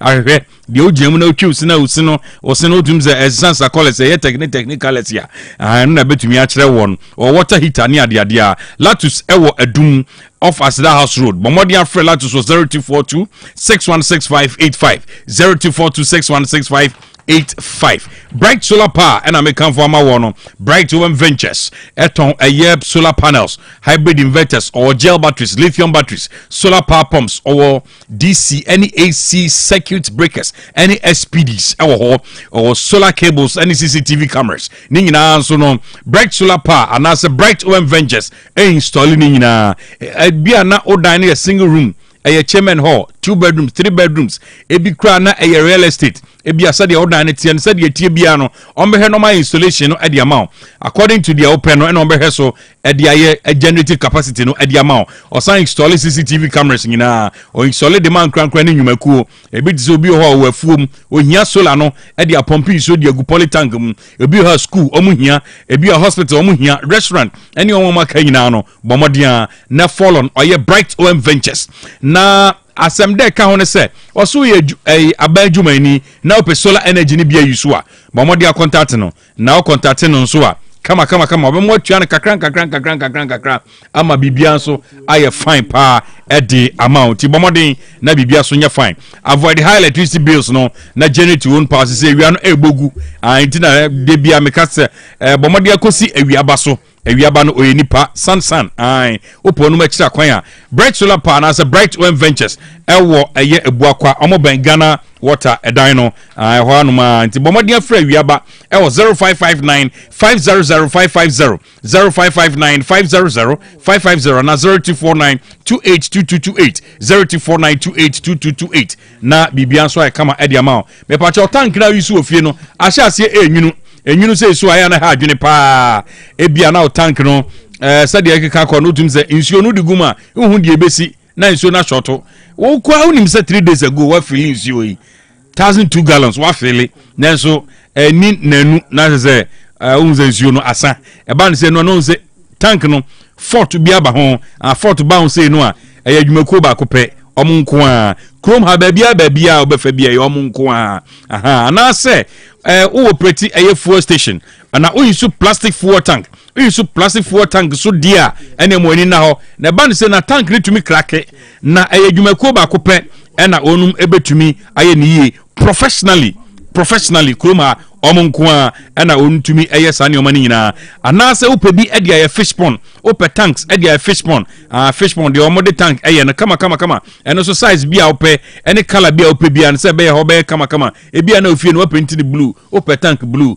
na sɛ too much fishing pond and to the house na sɛ bibia ayɛ kama ɛde ama wo ɛnɛ nkwara na ɛkɔ school no kura chobos no kura ɛsɛ plastic one aba kama pa na deɛ tie ne sɛ tank ne ho dwa eliki problem asim opese wuhuru mu a eye tank expert omunko a na ombetumi aye sa adwuma no e de amount tank expert e ban se ya wuhuru tank ma tank no so de wa onim se busumi nsia bia e so wuhuru tank nim na tank no so eye kama pa e ban se aye adwumako from tank expert omo a na ombetumi aye ediama omo ye expert bomadi afre omo e 0546 220 009 0546 220 009 ope blocks papa de udwuma no so a hye no se Osber Blocks Factory ho na blocks papa ewo ai blocks bia ope bia no Osber ho ono nko akrum ha usan Osber ho a blocks bia beto bia shankpa na o de corridors ni stones na twa cement is 42.5 A grade aye gasam cement oso to bi de akokuma se ni potem a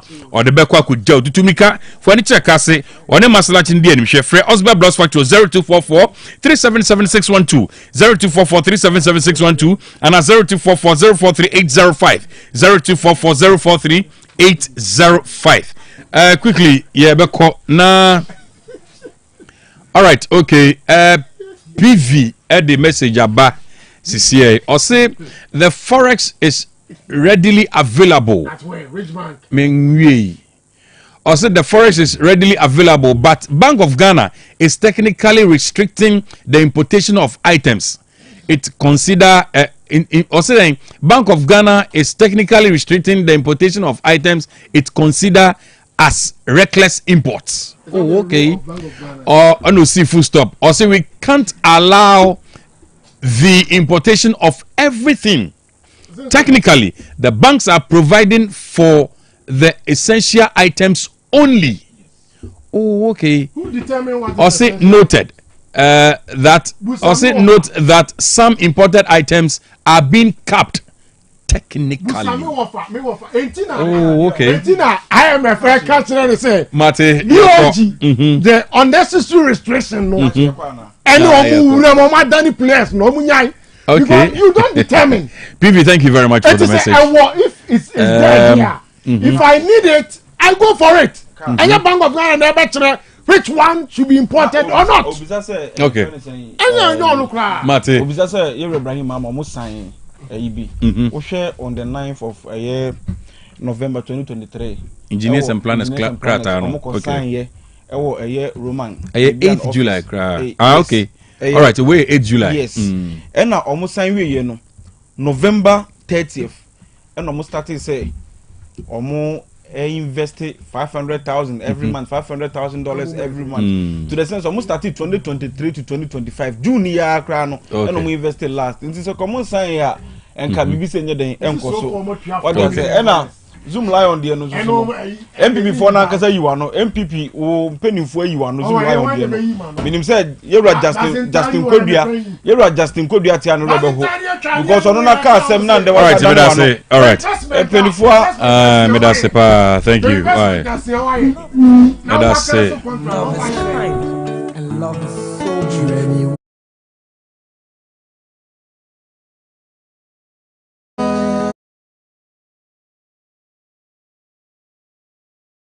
Fat birthday wish we Emma Big Sis Mrs. Patricia Deborah and wawoda a happy birthday to you Mrs. Patricia Deborah obo ade nyankopon hira no man kwatente na bibia anya fine pan fama o on first can why they feel life a birthday wish coming from Papilo of OTEC FM also my happy birthday. All right, okay, until a year ago a bouncy baby boy was born, and for that matter, a wonderful reason to celebrate him. A very big happy birthday in Koma Jaden, and Jaden, happy birthday to you, baby boy Jaden. May the Lord bless you. Unprotected or more quatintin, so Nina Bear Penimpa. Why? A birthday wish coming from your father Francis. Also, my happy birthday. I had a